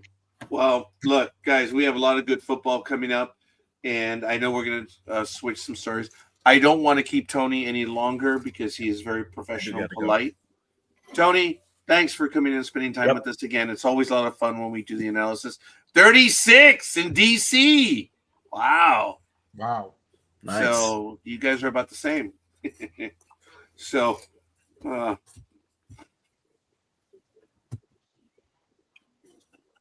what?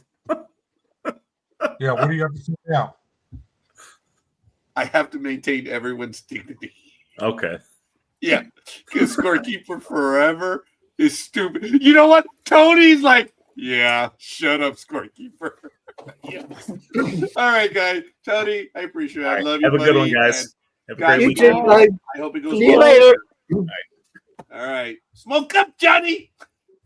Smoke them if you got them. Yeah, smoke him if you got him. All right, folks. Uh-oh. What's this? And I still want my cigar. Yes. What was that? What was it, girl? Nothing. I didn't hear you. I'm deaf. It's okay. Whatever. Okay. So, any big games that you're thinking of this weekend? Gridiron What are Girl? you talking? Well, there's a lot. What would be like your game of the week? Because that Sunday night game is not. I mean, it's just Kansas City fighting for pride. I think looking at the games, we had 8-4 teams fighting, right? Yeah, I'm really interested in the Texans because the Texans can do it on. They don't need a quarterback. The defense can handle the. Oh, you're talking about the Texans and the Chiefs, right? Yes. Yeah. The defense is phenomenal, and CJ Strauss is back. So, or is he back? No, huh? Marcus Mariota is still out there. Let me go over to the screen on the NFL website, guys, and we can see. Do you have the injury report by chance? Anime Girl for Houston Texans. Houston. Because I don't have them listed right here. I know. But this NFL list is not full. There's a lot of Anime's Girl has been much better. What's it? I've noticed that in the last few weeks that every time you guys do an injury update, the full list is not even there. I don't know why. I mean, even Philly said it last week. What happened with so-and-so? I thought he was on the injured list because he couldn't find it either. So I think the NFL needs to do some work on their website. Well, I do want to make clear, and I know Anime Girl, you're ready to go, but the NFL page shows a list of the guys that attended practice and were on the field for whatever reason. It will not show on injured reserve and stuff because we've had some guys that have been, like these guys, questionable, out, whatever. They're not listed on injured reserve. So Anime Girl's information is much more detailed as opposed to what the NFL has. Because they're talking about who was in practice that week. I'm sorry, Anime Girl. Go ahead, please. I mean, the list I've got at the moment sitting here is quite long, and the Texans injury list is a little bit longer than the Chiefs injury list. Okay. Do you want me to read it out? You know what? No. Well, I mean, if you'd like, but looking at Stroud, he was in last week, Gridiron Girl. Was he? Yeah, see the against game. the Colts. They had him in there. Oh, So okay. Thank you, Oh, Speedy. well, I've got to believe thank he's you. back then. Do you see Okay. him listed, Anime Girl? No, huh? No, I don't. Let DJ me have a Stroud, look yeah. here. No. He is active for the game. Okay. Okay. Yeah, looks like he's back. He's not on the list here at all. Okay, so if we look at what he did last game, he was 22 for 35. Wow, 8 yards. That's not too bad. 276 passing. Wow. He was at 75.4 on his rate. For coming back from injury, those aren't bad numbers, huh, Gridiron Girl? No, not at all.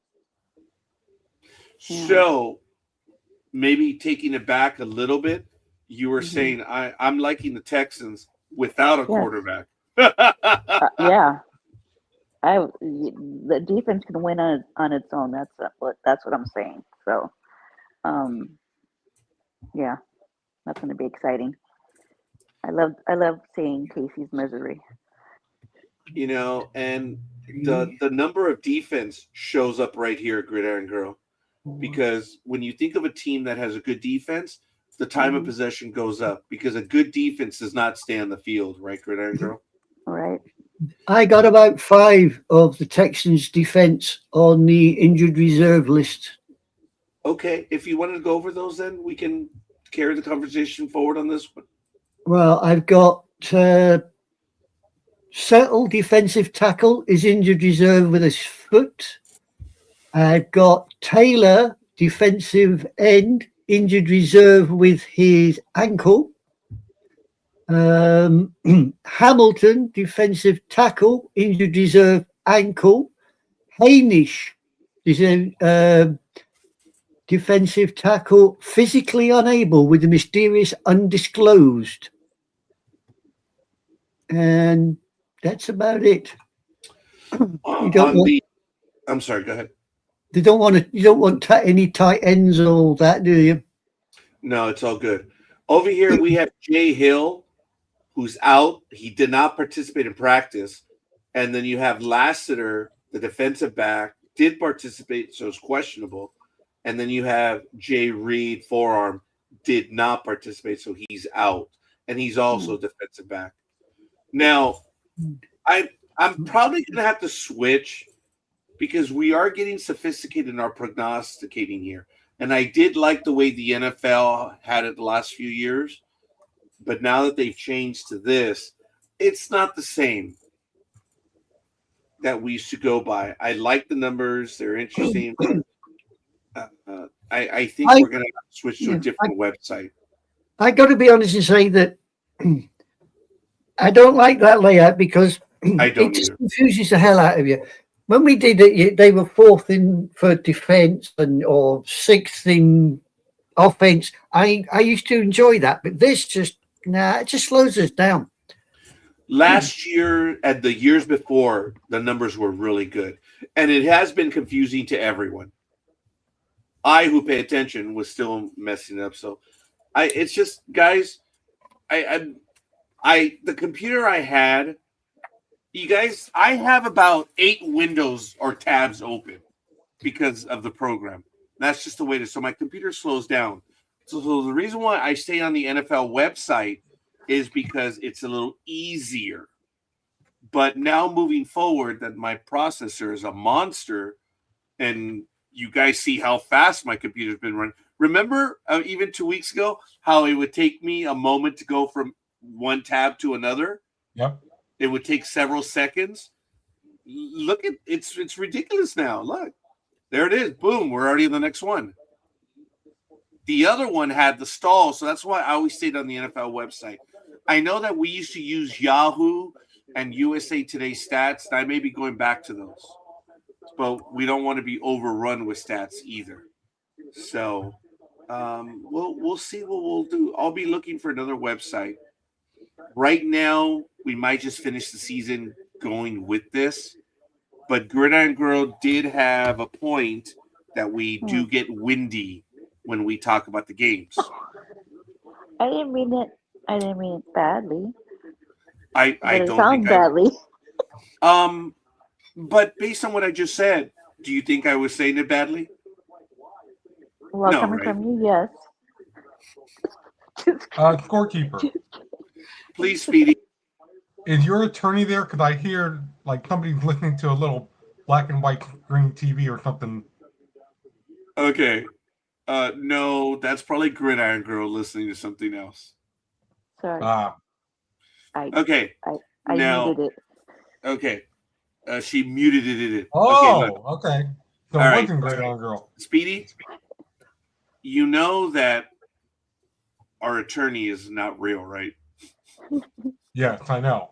Okay. I just had to throw that out there. Okay, well, I'm glad you played along. Because right now, when you said, I'm like, oh, God, here we go. Oh, no. I know. That's the way I was reacting when you said about the attorney. I'm like, let's finish this conversation. If you look back, you're going to see, like, oh, my God. Here we go. See, you even upset the damn dog, Speedy. Yep. You messed up. Thank you, Speedy. I got to go outside. All right, that was funny, though. It was good. Now, hopefully Gridiron Girl is still listening while she goes outside. Yes. When it comes to defense, though, look, I remember the Broncos with Elway, and I remember when they had that running back, I forget, though, during the Super Bowl, the one that had the headache, and, you know, I forget who the guy was. But Denver, during Elway's time, had a good defense. Oh, Terrell Davis. Thank you, Terrell Davis. I remember that Super Bowl because Elway was winning every quarter, but when Terrell Davis went down, remember that team got back in it? Mm-hmm. When he had the migraine, and then he came back, and the Broncos won again.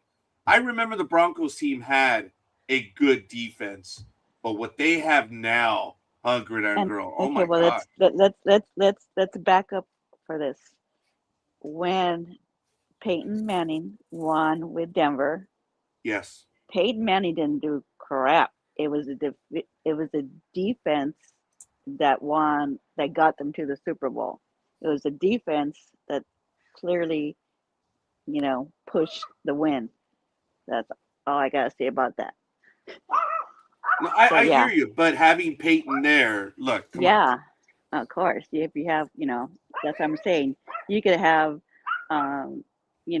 one arm, half a leg, and have a good defense. And if you can, do the basic in offense, you're gonna win defense wise. And I'm really big on defense. You would think I was more of a quarterback. I love my quarterbacks, but I love my defense better. Yeah. I have learned over the years having a defense. Yeah. Okay, Papa Sox, they had a great defense. I co-signed. Yeah, they actually did. You're right, and I do appreciate that. Right now, Denver has a good defense, but my point is it's not as good as, even though it's pretty damn good, it's not as good as it was a few years ago. Yeah. Because for being a good defense, this throws me, Gridiron Girl. The -3 on the turnover. Winning teams have plus on the turnover ratio, and they're in the -3, and they're still 10-2. That goes against the numbers, huh? Yeah, it's also with Knicks. He's very unstable, and the defense is just pushing him through. Because come on, look at all the wins. There's not really been a blowout against their games, maybe one or two, but most of those games have been like at the last minute, like a field goal. So they're winning, but are they winning convincingly? Yeah, No, no, not really. look, you're right. They won 20 to 12, lost 20. Oh, I remember that one. 29-28. They lost 20-23. They did blow the Bengals out 28-3. Yeah. Well, But there was then, no Joe yeah, Burrows. but here's what you just said. Bengals 21-17. I mean, Eagles 21-17. Jets 13-11. Giants, they edged them. Cowboys, they won by 20. Texans edged them. Raiders shockingly edged them. Mhm. They should have blown them out and then edged the Chiefs again and then edged the Commanders. These guys are winners of 1, 2, 3, 4, 5, 6, 7, 8, 9. Tell me, Gridiron Girl, does defense not win games? Yes. Exactly. Yeah. Exactly. But on the fumbles, they're plus. Look, they won one. Okay, they had a fumble, which they lost. So they're -1. Fumble, which they did not lose. That means they're still -1. And another, geez. Well, they haven't lost very many fumbles. This is a good team, huh?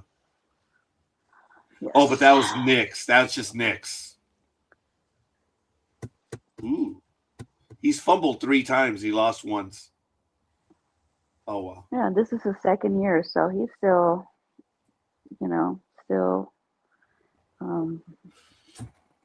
forgot Yeah. the word, but yeah. Yeah, you're right. Look, he's 85.8 rating. Yeah. Year before he was 93.3. Oh, wow. Hey, they're 10-2. What do you care, right? Right? Well, yeah, Yeah. I care. Even though the Raiders are at home, I think the Broncos are going to make it their house for the weekend. I wish, Max Crosby is the only thing that the Raiders have defense-wise, It sucks. Yeah. It's sad. Which he's good, but one player does not make a team. Yeah, I mean, in the court, come on, and quarterback-wise, it's just so sad. Also, Yeah, But they got that's not my blown out team. by the Chargers, 31-14. yeah, but that was close. Also, in the 3 quarters. Yeah, that was kind of iffy too. Oh, wow. No, I hear you. Anyways, All right. Well, no, that's cool. Speedy, go ahead. How about that Thursday night game? I'm glad I picked the Lions.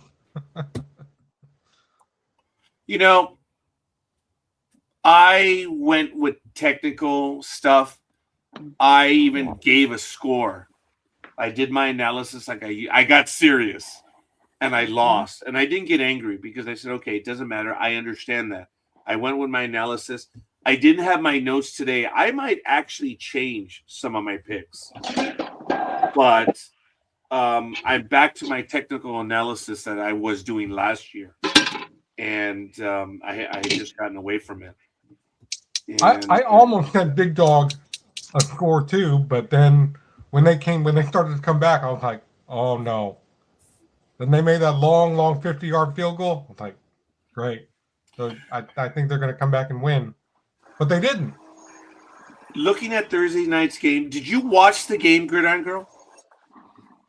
yes, I did. Oh, okay. I did not. Anime Girl, you don't have the NFL live over in there, do you? No, we don't. No, I didn't get to see any of the game, thankfully. I went with my analysis. Okay, thank you, Papa Socks. I think it is. That is funny. I went with my analysis. Now, normally, because one person mispronounced the word, I deliberately say it differently. Where I say, hey, Gridiron Girl, may I have your analysis on the game? Thanks. That's all the time. Mm-hmm. But this is the only time I use it professionally. I think it's because, in honor of Anime Girl retiring, I was going to speak my best English today. And then that one play in the second quarter, the guy landed on his head in the back, and they were like, I don't think he's going to come back. And then, right during the halftime, they were like, "Yeah, he got a concussion. He's not coming back." Like, well, there goes another one. So, the Lions, they won the quarter 10-3, then 10-6. They lost the third 10-7, and then they were outscored 17-11. Dallas was. That's 14 points. That's 2 touchdowns. That's a lot.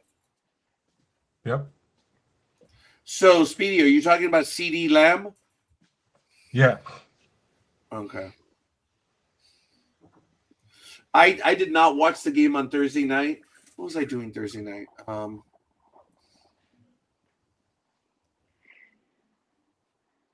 I had appointments. I've been running errands, been doing a lot of stuff, and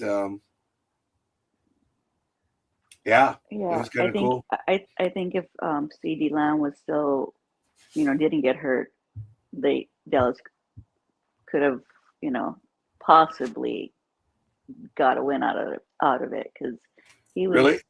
Yeah, I do believe, and a few of the calls were kind of sketchy, but that's the name of the game. Papa Sock says the game was close till midway through the fourth quarter. Yeah. Yep. Definitely was. Yep. Yeah, and that's what I mean when I was going over this. I said they won the quarter by a few points. The final was by 14 total. I missed that game. I didn't get a chance to watch Thursday. It wasn't it? Yeah. It was close. I don't feel bummed because I didn't go with my gut. I went with my numbers, and when I go with the numbers, I'm a little bit better in my picking, and that's why I'm back to these last 4 weeks to doing what I normally do.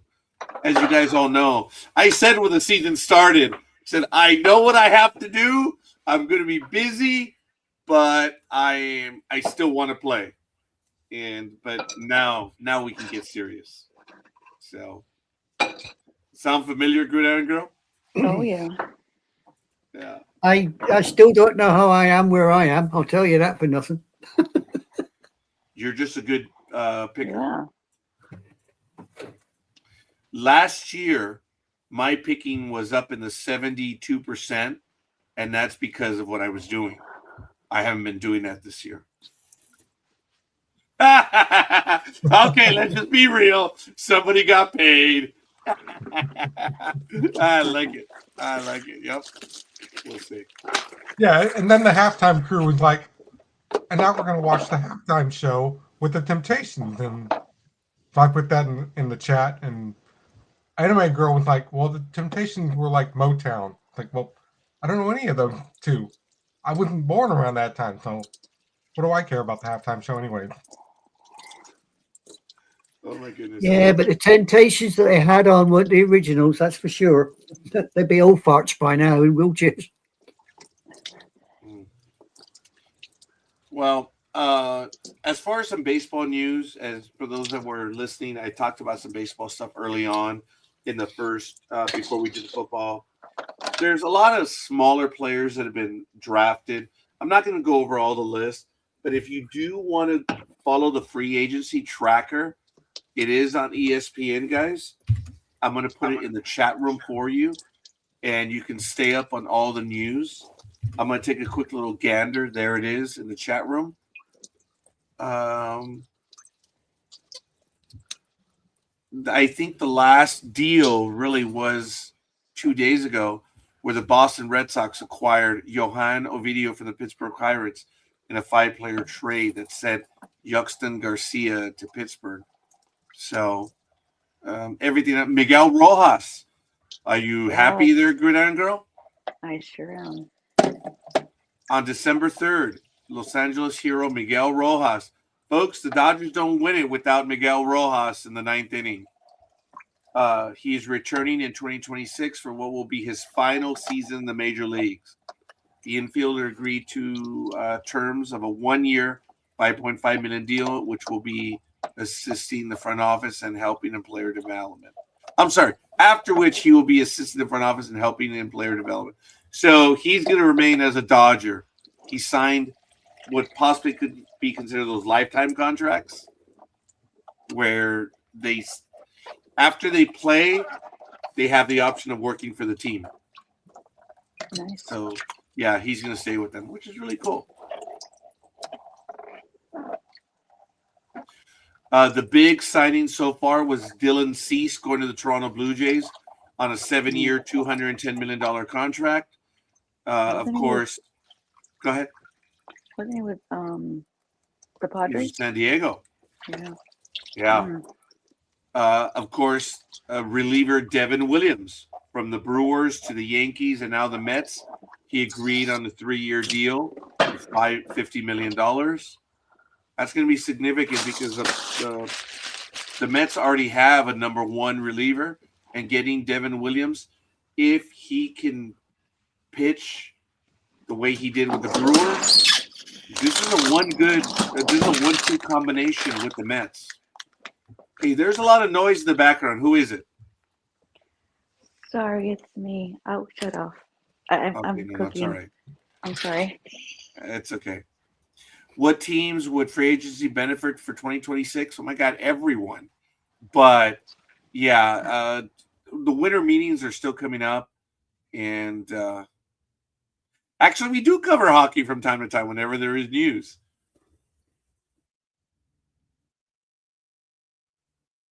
Yeah.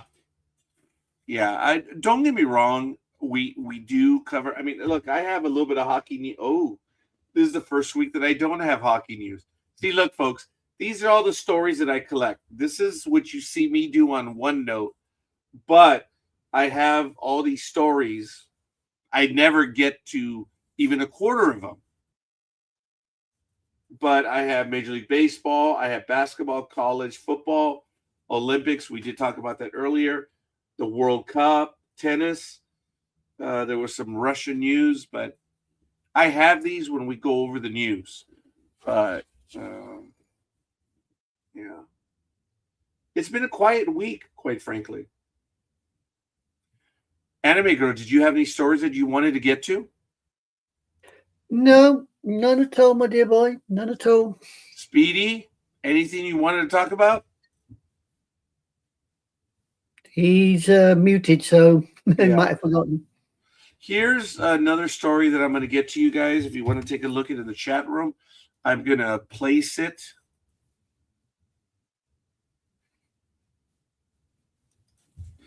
Papa Sox, what are you talking about? Scorekeeper, are they posted somewhere? Do you mean the stories? We post them in the chat room, and you'll see the stories there and the links. Like the one I just posted, right? If that's what you're asking. ESPN issued an article on December 1st. That's the one that I have highlighted. Oh, yeah. Yeah, we post them in the chat room, so you'll see them in the links like I'm doing now on YouTube. You'll see them there, and on Facebook and NDB Media. The story that I'm talking about now, ESPN is reporting that exemptions for HD or ADHD drugs in Major League Baseball are down. So a record low 54 Major League players were given permission to use medication for attention deficit hyperactivity disorder, down from 61 last year and 119 in 2013. Of course, the total was revealed Monday in the annual report of Thomas M. Martin, the independent program administrator of the drug program for Major League Baseball and the Players Association. The most used medications to treat ADHD are Adderall, Ritalin, and Beyonce. So, Beyonce? No, this drug. It's right here. I'm sorry. I was trying to make a. Not Beyonce. Okay. There were 11,700 drug tests collected in the year ending in the 2025 World Series, just below the record 11,783 in the year ending 2023 World Series. This year's total included 9,400 urine samples, 2,300 blood samples used to detect human growth hormone. So, guys, remember, in the year that Aroyd had the phenomenal year in 2009. It was also the year the Yankees won the World Series. We know that A-Rod was using steroids. Major League Baseball knew he was using steroids because of the condition that he had. His doctor prescribed steroids. He informed Major League Baseball. Major League Baseball sent him to a neutral doctor. The doctor confirmed and said, yes, you may use this type of steroid with doctor's permission. It has happened many times in the past. When these players are suspended now, it's because they're doing it without the permission of baseball. Look, some drugs are never going to be allowed. Duh. Mm-hmm. But the program has been in place for 15 to 20 years now. So when these guys test positive, come on, man. Come on. Why are you using it? Oh, well, my doctor says you need it. Bullshit. The blogosphere goes crazy defending these players. Oh, well, it's not mentioned in the rule. Oh, it was an accident. Bullshit. And I'm sorry for my language, guys, but you guys need... It's such a waste of time because the agents make it clear to the players. Major League Baseball makes it clear to the players. So these players plead stupidity. You realize they're only pleading stupidity in the public realm, right? That's it. They know the rules.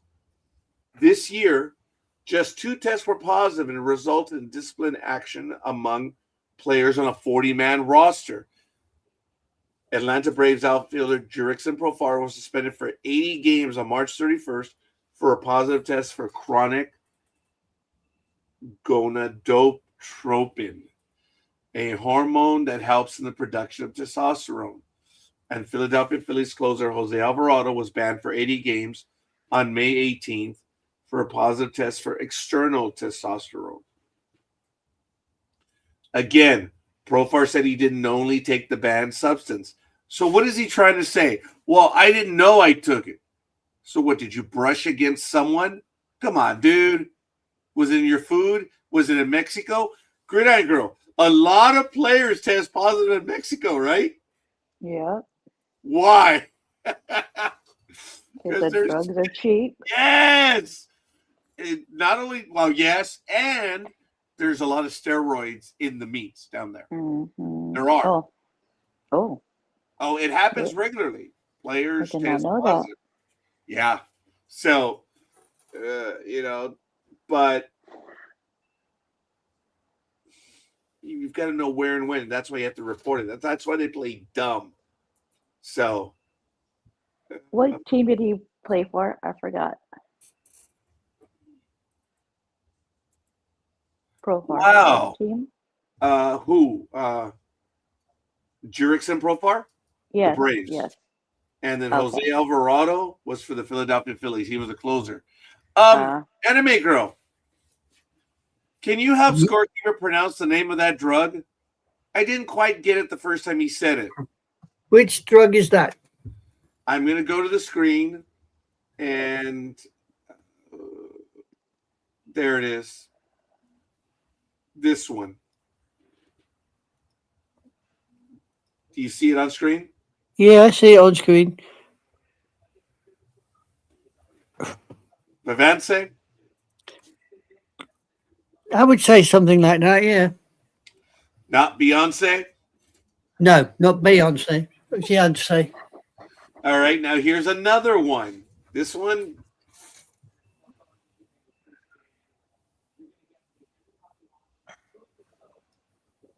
Chorionic, which I did not get the first time. What's the second word? Gonadotropin. Gonadotropin. Yeah. You want to try pronouncing that, Speedy? No, and I knew you weren't talking about Beyonce the first time. Thank you. But I appreciate that, Papa Socks. And Anime Girl, because of her precise pronunciation. That's good. I wouldn't say they're proper pronunciations. I mean, I'm just as gullible as anybody else for screwing it up. No, hey, it's all good. So it's a little bit of a slow season or a slow weekend as far as news. I'm talking about having all those stories. I've already gone over them. There was another story about Major League Baseball. ESPN got Major League Baseball and the federal government to release some documents related to Pete Rose. So it's a good story. I mean, we've talked about Pete Rose here ad infinitum, ad absurdum. But I'm right. So that's all that matters. But if you want to follow up on the Pete Rose story, there is one that ESPN had right here. And it was on a Freedom of Information request that Major League Baseball was investigating Pete Rose the year before it became known. So let me put the article in the chat room. There it is. He was already $400,000 in debt. So the federales got involved because, tax money, and they asked Major League Baseball to back off. They already knew he was gambling. So, yeah. What happened with Mike Tomlin, Papa Sox? The NFL coach, right? Oh, they fire him? Yeah. Yeah, I heard something about that too. Did he also do something illegal, or what was that all about? Well, MSN. Okay. No, we did not talk about him. But Steelers head coach Mike Tomlin could make surprising career change. If it has possible, could, whatever, we generally ignore them, Papa Sox, because there's so many stories like that we avoid. But if this is what you're talking about, the Steelers have struggled. And I guess over the last few years, Tomlin has been viewed as a legitimate hot seat candidate. Wow. Well, he hadn't had a losing season heading into this year. The Steelers have been unable to win the big game. Ooh, okay. If that's what it's about, I did not consider that he was in the hot seat. This guy has had winning teams when they should not have. Mm-hmm. I don't know, Gridiron Girl. Would you? Oh, yeah, I agree. He but I mean, say just like with any team. I mean, if you're, just like the Dodgers back in the day. I mean, we won the so-called our division, or whatever, for like 18 years. But if you don't win the big show, I mean, some owners will say off with your head, but for the Steelers, the ownership has been very, kind to Tomlinson, I think. But he's a good coach, but I don't know. I believe wherever he goes, he'll do great. I mean, and if he goes out to the pool of teams, he has his pick of whoever he wants, because he's going to be a very hot commodity. Oh, I believe so as well. Papa Sox, I shook my finger right now when I posted your comment. We'll keep stories to events that occurred. Oh, no. Speedy, Anime Girl, we always talk about stuff, but please, no, we do talk about this. I'm just saying that I normally don't go to those stories. That doesn't mean we don't talk about it. And everything that Gridiron Girl just said, I would acquiesce to her on that. Right now, this article that I chose, and with your comment, the chatter around, because some of the Super Bowl Steelers recently made negative comments, as well as lack of postseason wins. Ooh, okay. All right. This is an unhappy house, huh, Speedy?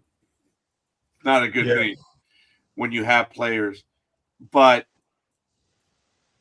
Gridiron Girl, help me out on this. I mean, when you get players that are starting to mumble stuff like that.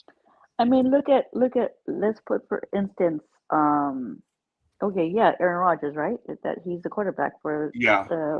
Okay, him coming out and saying, you're gonna win if all the team is drinking the Kool-Aid, You understand what I'm saying? Yes. Okay. So, and that is with, practice, films, all the stuff. And I guess there has been a lack of players missing some of the films, some of the meetings. Ooh, okay. Right there. Come on now. And where does that lead to? Where does that lead to? The leadership. Up Coaching above. leadership or Well, team leadership, right? Team Management. leadership. It's those captains of the team. There's Yes. several captains to a football team. So if all those captains aren't in the same, link, and they can't persuade their other teammates, you're gonna have freaking, what the Steelers do. They're not all in. So get rid of those players that aren't all in or think they're above watching films and putting in the work, because you got to put in the work if you want to win. And that starts from the top with your quarterback. Yes. So and he's calling them out. Okay. So there it is, folks. Maybe the team needs to be cleaned up. I don't know if it's Tomlin. And Papa Sox, again, I appreciate you bringing this to the floor. I never would have considered Tomlin in the hot seat, no matter what. Well, it's been like that for a couple of years, but then they don't do nothing. So there you go.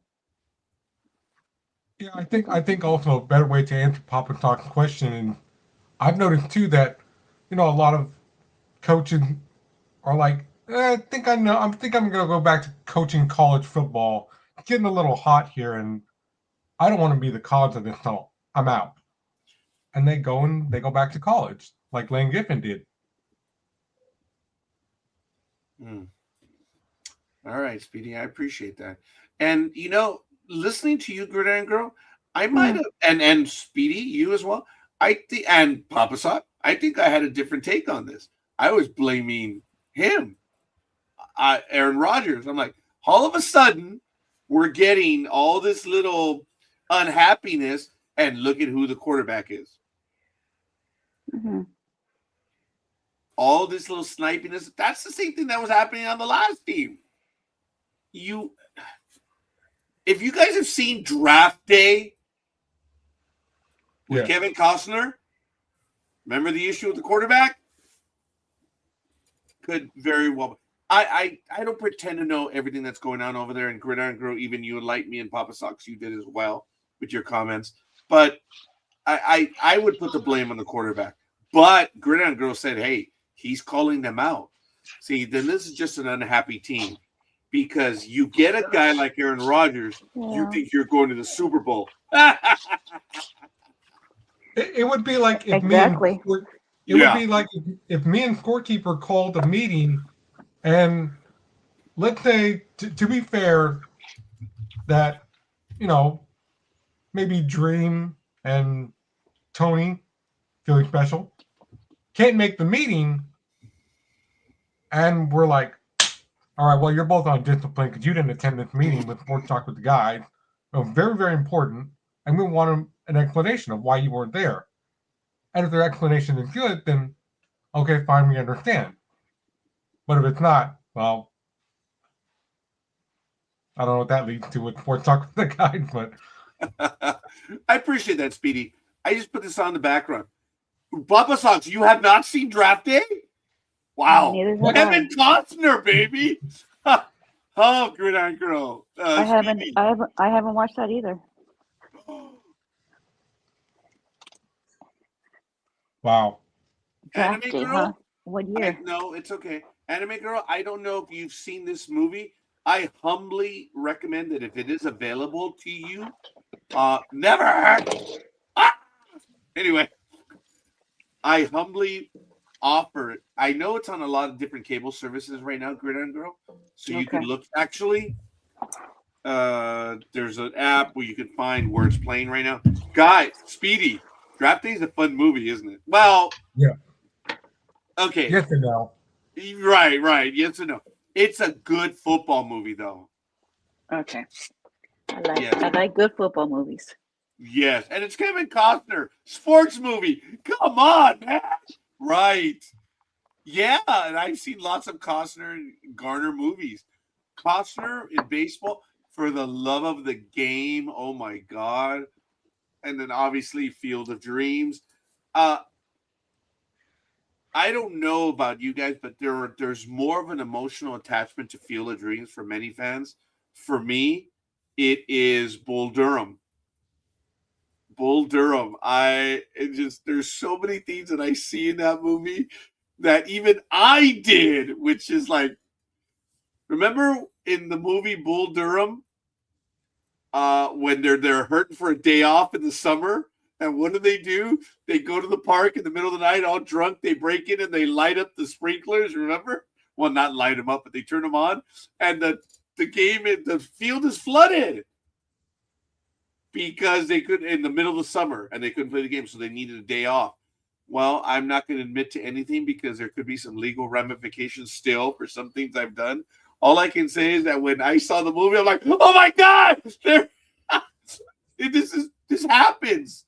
Sometimes you need an off day. Sometimes you want an off day, and there are things that you do to make it happen. Well, that's the comment that they were saying on Thursday about the Cowboys. They're like, these guys had a week off. What's going on out here?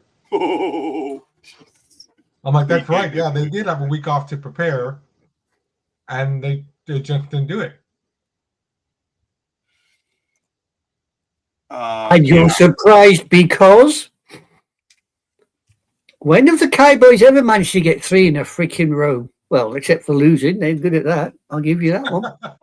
That's my point. Yeah. See? I really went with the numbers. I thought the Cowboys were going to do it, and they scored a lot of points, but their defense just wasn't there. Folks, I do recommend you watch Draft Day. Seriously. And it might be on sale on Fandango right now for $5. The movie. Time out. Holding. What? Ball start on scorekeeper. Whoa, what? Personal foul. Yes, that too. I was going to say that. Because the box that I've been talking about is great. You know how in the 80s and 90s when they would be like, hey, scorekeeper, I know the Raiders are not going to be on TV today because the game is blacked out. On the box that I ordered in October, I can watch anything I want, including ESPN, for free. I've been doing the same thing with AEW and WWE pay-per-views for free. No longer paying the cable company. Don't have to, fumble through the cable channels and go, wait, is that it? No, that's not it. Next one. With this, no problem at all. And no issues. And I don't have to worry about blackout games. Because I go right to ESPN or ESPN Plus for free, or ESPN 3, or even Scorekeeper's favorite ESPN, Espanol. What? Which I don't get that. No. What? I wouldn't even watch that because I don't understand a word they're saying. ¿No sabes español? Poquito. No. You want to correct my Spanish there, anime girl? Hell no.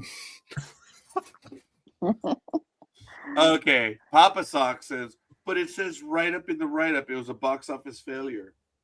Yeah, I guess so. Yeah. I want to hear what Rotten Tomatoes says about it. Oh, God. Okay. Hold on. Just kidding. Too late. He's already typing in Rotten Tomato All right right. now. Nice. I'm sorry, folks. I don't recommend movies lightly, but No, I agree. I'll watch it if you say it's a good football movie. it's a Kevin Costner flick, guys. Okay. Rotten Tomatoes gave it a 60%. Okay. The tomato meter gave it 60. The popcorn meter is 65. Okay. So, Draft Day, huh? What Draft- year did it come out? 2014. Oh shit. Recent. Sorry. That's recent. Okay. 24. Wow. Oh, wait, I thought you said 2020. Sorry. I said Never mind. 2014. I'm sorry. It must be my accent. Must be. See, Fandango at Home. I think I just purchased the movie myself. Draft Day. Okay, buy $14.99. Okay, did I buy it? I don't know if I signed in. Sorry, folks. Yep. Okay. Oh, Probably should oh, have it's on seen that. Amazon. I get it. Okay, I got Amazon. Oh, it's on Amazon? Yeah. Okay, let me see. Do I have it in my library? It also, yeah. See, all these movies. Oh, no, wait. All these movies I got for like $5 the other day. Oh, I did not get Draft Day. I don't think I have it. Okay. But it's on Prime. It's on Prime. Okay. Yeah. Well, if you guys have Prime, there you go. But those are just some of the movies that I have in mind. I'm always, I got Robotech. Dude, I got the entire Robotech series for $5. Couldn't believe it. But anyway. Okay. So, just to finish up with Tomlin, I do appreciate the different opinions that were expressed here today. I've got to believe it's quarterback. But Anime Girl was telling me that it's the team itself. I was like, wow. So Speedy, what is the box? Show it to us. Tell us. Give us a link. Where do we buy it? Is it a legal box? Yes, it's legal. Okay. I'm just not gonna. Well, I don't know. You can put Netflix and everything on it. I'm not going to do that though. For I've seen legal reasons. advertisements for this. Yeah. What is So it if you called? want, just go to superbox.com. That's all I can tell you. A Superbox? Superbox? Yeah. Okay. All I paid for was the box, and I get all the channels, including HBO, Cinemax, Stars, which I saw all those ads on Facebook. I'm like, I don't need to see those anymore. Please don't send me ads for that anymore. Thank you, Facebook. Well, wait a minute. It says the streaming device that took our name is not affiliated with that. No, it's mysuperboxtv.com. They have, look, when you go to superbox.com, they got, hey, the streaming device that took our name is not affiliated with us in any way. It's mysuperboxtv.com. That's funny. So this, right? Yeah. I, of course, have the black box. You can pick your own color box. Oh, I like the blue one. No, So do you plug this into your cable? I just hooked it up to the internet. I use the internet to stream from it. I'm sorry, the internet. How much Matt? Well, for me, I went to YouTube to search it up, and I found a YouTuber who had a code and let me use his code, and so I saved some money. But the box is $250. But that's all you're paying for it, free too. Oh, but why? Okay, so why did you need a code? No, I got Why the did you need YouTuber's it? code. I guess he worked out a deal with Superbox, and they're like, "Oh, we'll put your thing here and blah blah blah." And he's Okay. like, "You can use my link to get the code and discount." So that's what I did. And You have thousands of apps. But what about Netflix? So you get it just right there for free? I don't need to because I already have Netflix on the actual TV remote. Okay, well, what about Fox? Fox, they have all kinds of. It's very easy to use. If I was there, I would show it to you, or maybe I'll make a video and send it to you guys. Oh wow! Okay, that'd be kind of cool. Yeah, that's what I'll do. So how much is this box? $250? Yeah, but if you go to YouTube, you might find a YouTuber with the special code link like I did, and save yourself some money. How much did you pay for it? Well, $250, but like I said, I saved 70% because I used the YouTube. Oh, so it's more than $250? No, $250 flat. Well, how did you save money? That's what we're trying to think. I was trying to say. Thank you. I how was going to did- take me a while to fast forward. Thank you. How did Speedy save money on this box? That's what we want to know.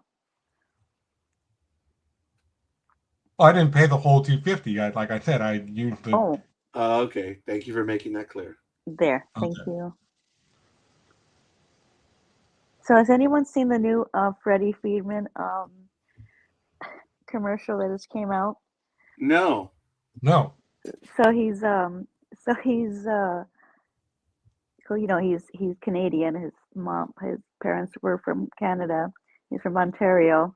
So I believe how his son was had the illness and he was in the children's hospital. So it's a children's hospital commercial, but it's in Canada. So he goes in and it's the kids are just upset with him and they're saying they're talking about the Blue Jays. It's very comical, very funny. Okay. I don't see A lot of hate. Yes. Freddie Freeman commercial. I haven't seen anything yet. I didn't even hear about this. Is Canadian actor Ryan Reynolds? Yes, that's it. I would love to play the video, but we're I going to get know. nailed on it. I know, but man, at your own discretion. It's good. It's funny. Okay, if you're on Facebook, you can click to it. Here is the commercial. So you guys can check it out for you. It's right up there. But yeah. Yeah, I'm watching it right now. It's what, a 40-second commercial? Pretty much. Oh, wow. Blue Jay fans. Jeez.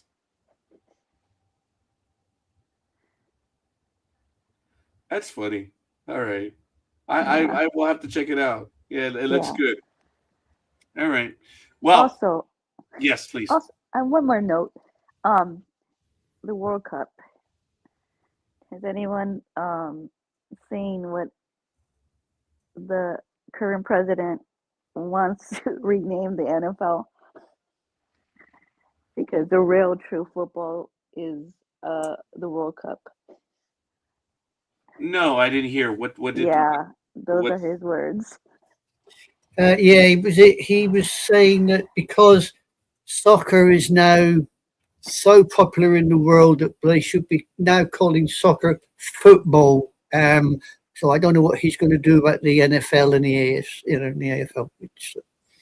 But it's always been bigger than the NFL. Oh, the light bulb went on. Yeah. Basically, hey, come on.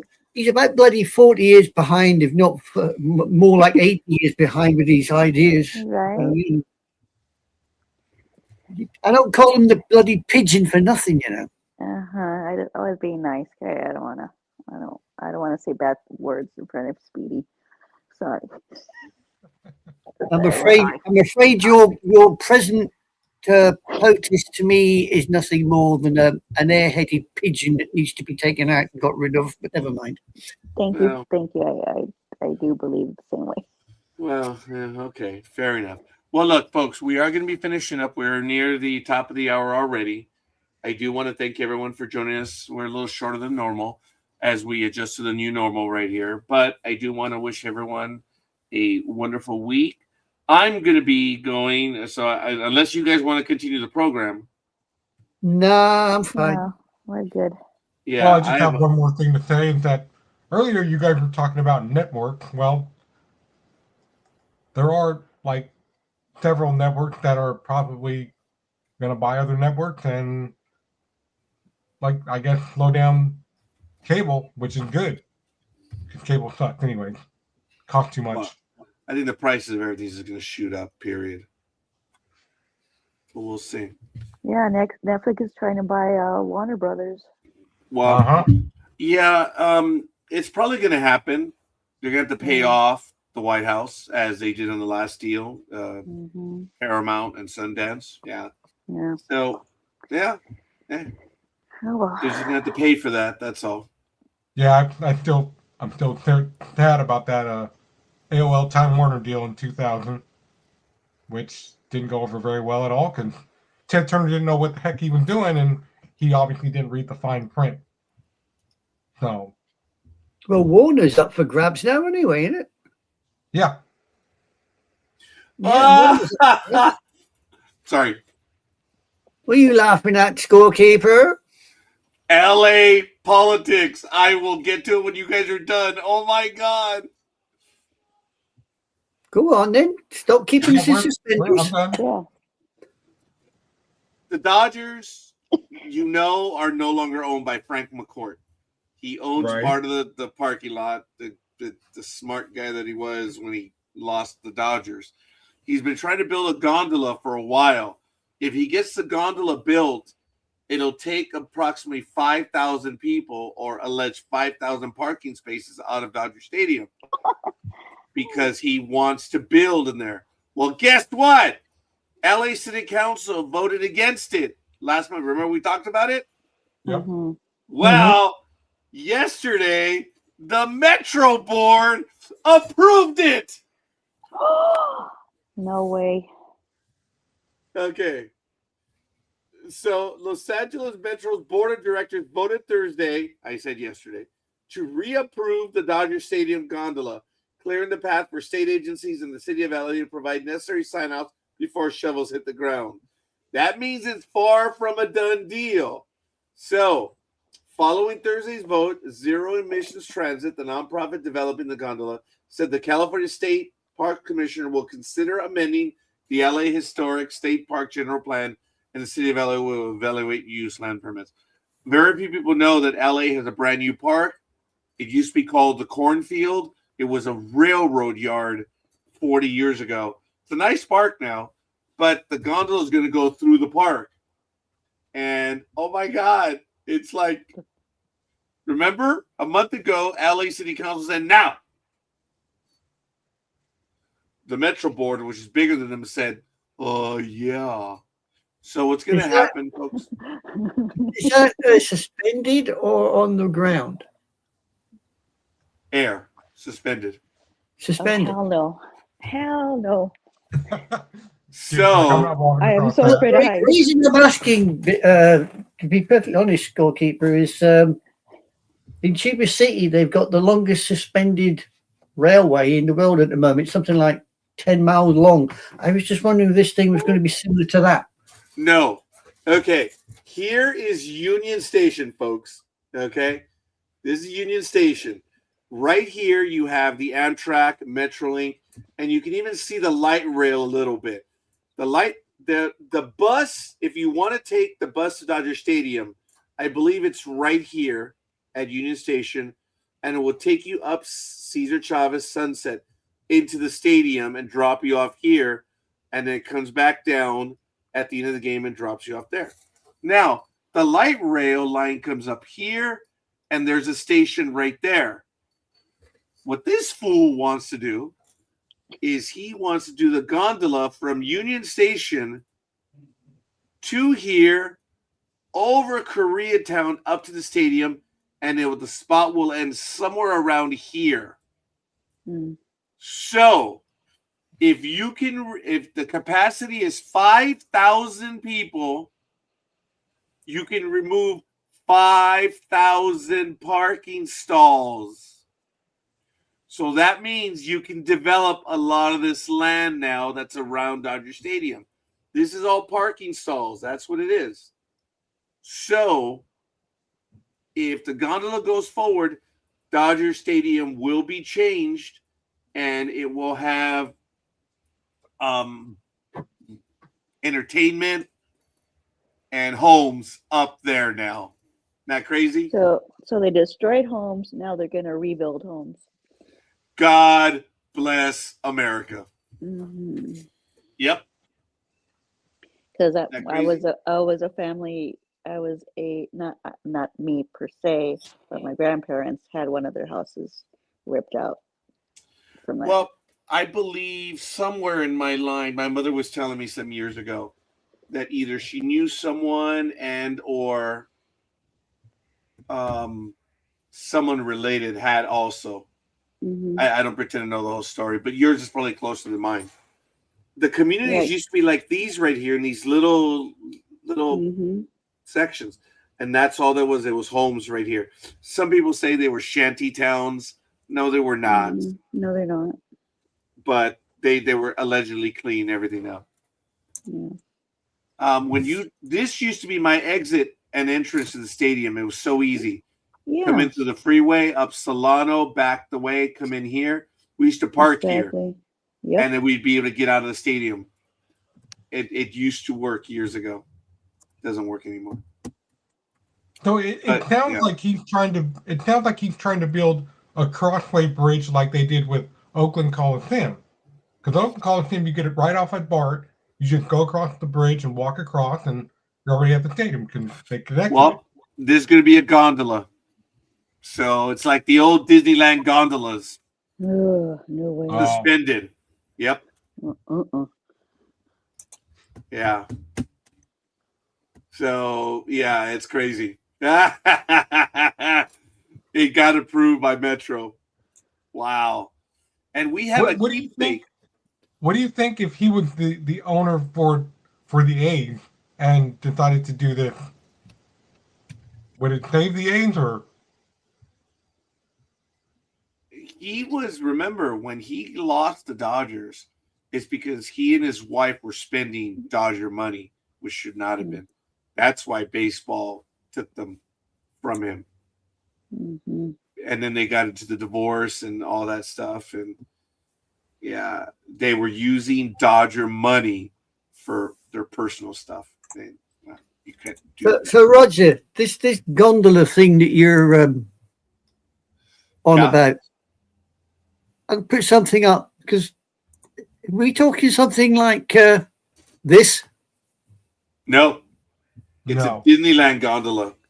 Oh, I would be safer than for that one. I would go for that. That there is what you call the Chiba monorail. It's the longest suspended monorail in the world. No, that's a monorail. Check it out. There it is, right there. Hell no. That's why they're laughing, because it has a capacity of like 5,000 people or 3,000. Oh, no. I can't see that myself. Why did I even say that for? Sorry. Yeah. I can't see. And look, this is LA, downtown LA, back here. This is what it's supposed to look like. Mm-mm. Hell no, I wouldn't go anywhere near that. Holy moly, no, thank you. And they're going to spend like maybe $1 billion to do this, okay? It's never going to make the money because, guys, right now, why are you going to take the gondola if you can take the bus into the stadium from Union Station for free? Yeah, for free. All you got to do is show them the Dodger ticket on your phone and you get on the bus for free. And allegedly, the gondola is going to have the same thing. So where's he going to get the money? By putting housing and retail in Dodger Stadium. Yeah, the big picture. Yeah, dude. Come on. I think it's the hourly is either 3,000 people hourly. It's not really very good. And I forget the actual details because I haven't done this for a while. Look, the project spec consists of a 1.2 mile route passing through Chinatown and Los Angeles State Historic Park. This is what I was telling you guys. See? It's good. Here's the park. See? Where's that park at? This is it. This is the old cornfield. That's if you look carefully, the railroad tracks, right? What's that? Is the railroad tracks on the other side of the street? Well, now, no, the railroad tracks are gone. Remember, this was the cornfield, the big rail yard. I haven't been here for. Yes, and here's the light rail, the only remnant. This is this is now trivia. This is the longest light rail in the world. It goes from Long Beach, way the hell down here, right here. It goes to this right in about that area, Long Beach, and it goes all the way and ends over here now in Pomona. I am 1.7 miles away from the station. Okay, guys, I gotta go. Yeah, okay, Speedy. We'll see you. Yeah. Bye, But anyway, Speedy. the Gondola Stadium project, as I mentioned, is going to go over that park. So what's going to happen is, it's as I said, it's going to go from Union Station right here. It's going to come over here to this stop. It's got to go through the park to get up there, because remember, Dodger Stadium is elevated. Because if you're right here on Spring Street, Dodger Stadium is up there. See? That's Dodger Stadium. So the gondola is going to go up and over the park. And it's never going to make money. So why are they going to spend $1 billion to do this? And that's because they're going to be able to redevelop all the land in Dodger Stadium. Yeah. Idiots. Sorry. Yeah. It's an estimated $500 million construction cost. Well, we know that's automatically $1 billion. So that's what's going on in Dodger Stadium. That's the latest bit of news. That's crazy, guys. It's either 3,000 to 5,000 passengers that are the capacity of this thing. It's crazy. It's yeah. So it's yeah. So it got recertified by the Metro Board. Oh well, it is what it is. All right, guys. Gridiron Girl, thank you. Anime Girl, thank you. Speedy, who just left, thank you. And Philly as well. I hope Philly's having a good time. I'm going to get ready myself. I am going over to the Montclair bookstore right now because they're going to have a book fair. And we're going to see what's going on. But after anything particular? No, we're just going to see what they're going to do. It's a book fair. We've never been to a book fair. Well, I haven't been to a book fair as an adult. An author will be there. They're going to have a reading. They're going to have a raffle and do all this stuff. We'll see. It's the last book fair I went to, I think I walked out the shop with 4 World War II history books. Must be a bloody fortune. I've been buying the books. I still do. I have a whole stack of books that I've purchased in the last 2 months. It's 1, 2, 3, 4, 5, 6, 7, 8, 9, 10. Yeah, there's about 10 books over there on my shelf. But we'll see. I'll show them to Gridiron Girl when she comes over. All righty. All right. Do we have anything else, guys? I personally do not. All right. Well, I want to thank everyone. And we'll be on, of course, again next week. Now, I do want to remind my co-hosts that I will be unavailable January 3rd and the 11th. 2 Saturdays in a row, I will be unavailable. I will be out of the country. Oh, you'll be bobbing along the crest of a wave again, will you? Aye, lassie. I'm going to be on a wave. Well, just don't go near Venezuela because I believe the pigeon is bombing a few ships around here right now. So, you know, I am on the Mexican Riviera on the west side. So I'm going to, it's an 8-day. I'll be gone for 8 full days. And it's good. It has 4 stops. The stops are, what is it? I think one of them is Puerto Vallarta. Okay. Mazatlan, La Paz, and Cabo. Oh, nice. So, yeah. Looking forward to that. I appreciate that. I will take more pictures of that. And but I will not be on the program to kick off 2026. So, we'll see. Okay. But all right, guys, I want to thank you, and we'll be on again. Hopefully, Papa Socks, your computer is good to go for next week, and we'll see what happens. But for everyone else, head on over to NDB Media. There's a lot of stuff going on, guys. Check it out on the crawler down there at the bottom, and we'll see you guys on the other side. Peace always. Toodles. Adios.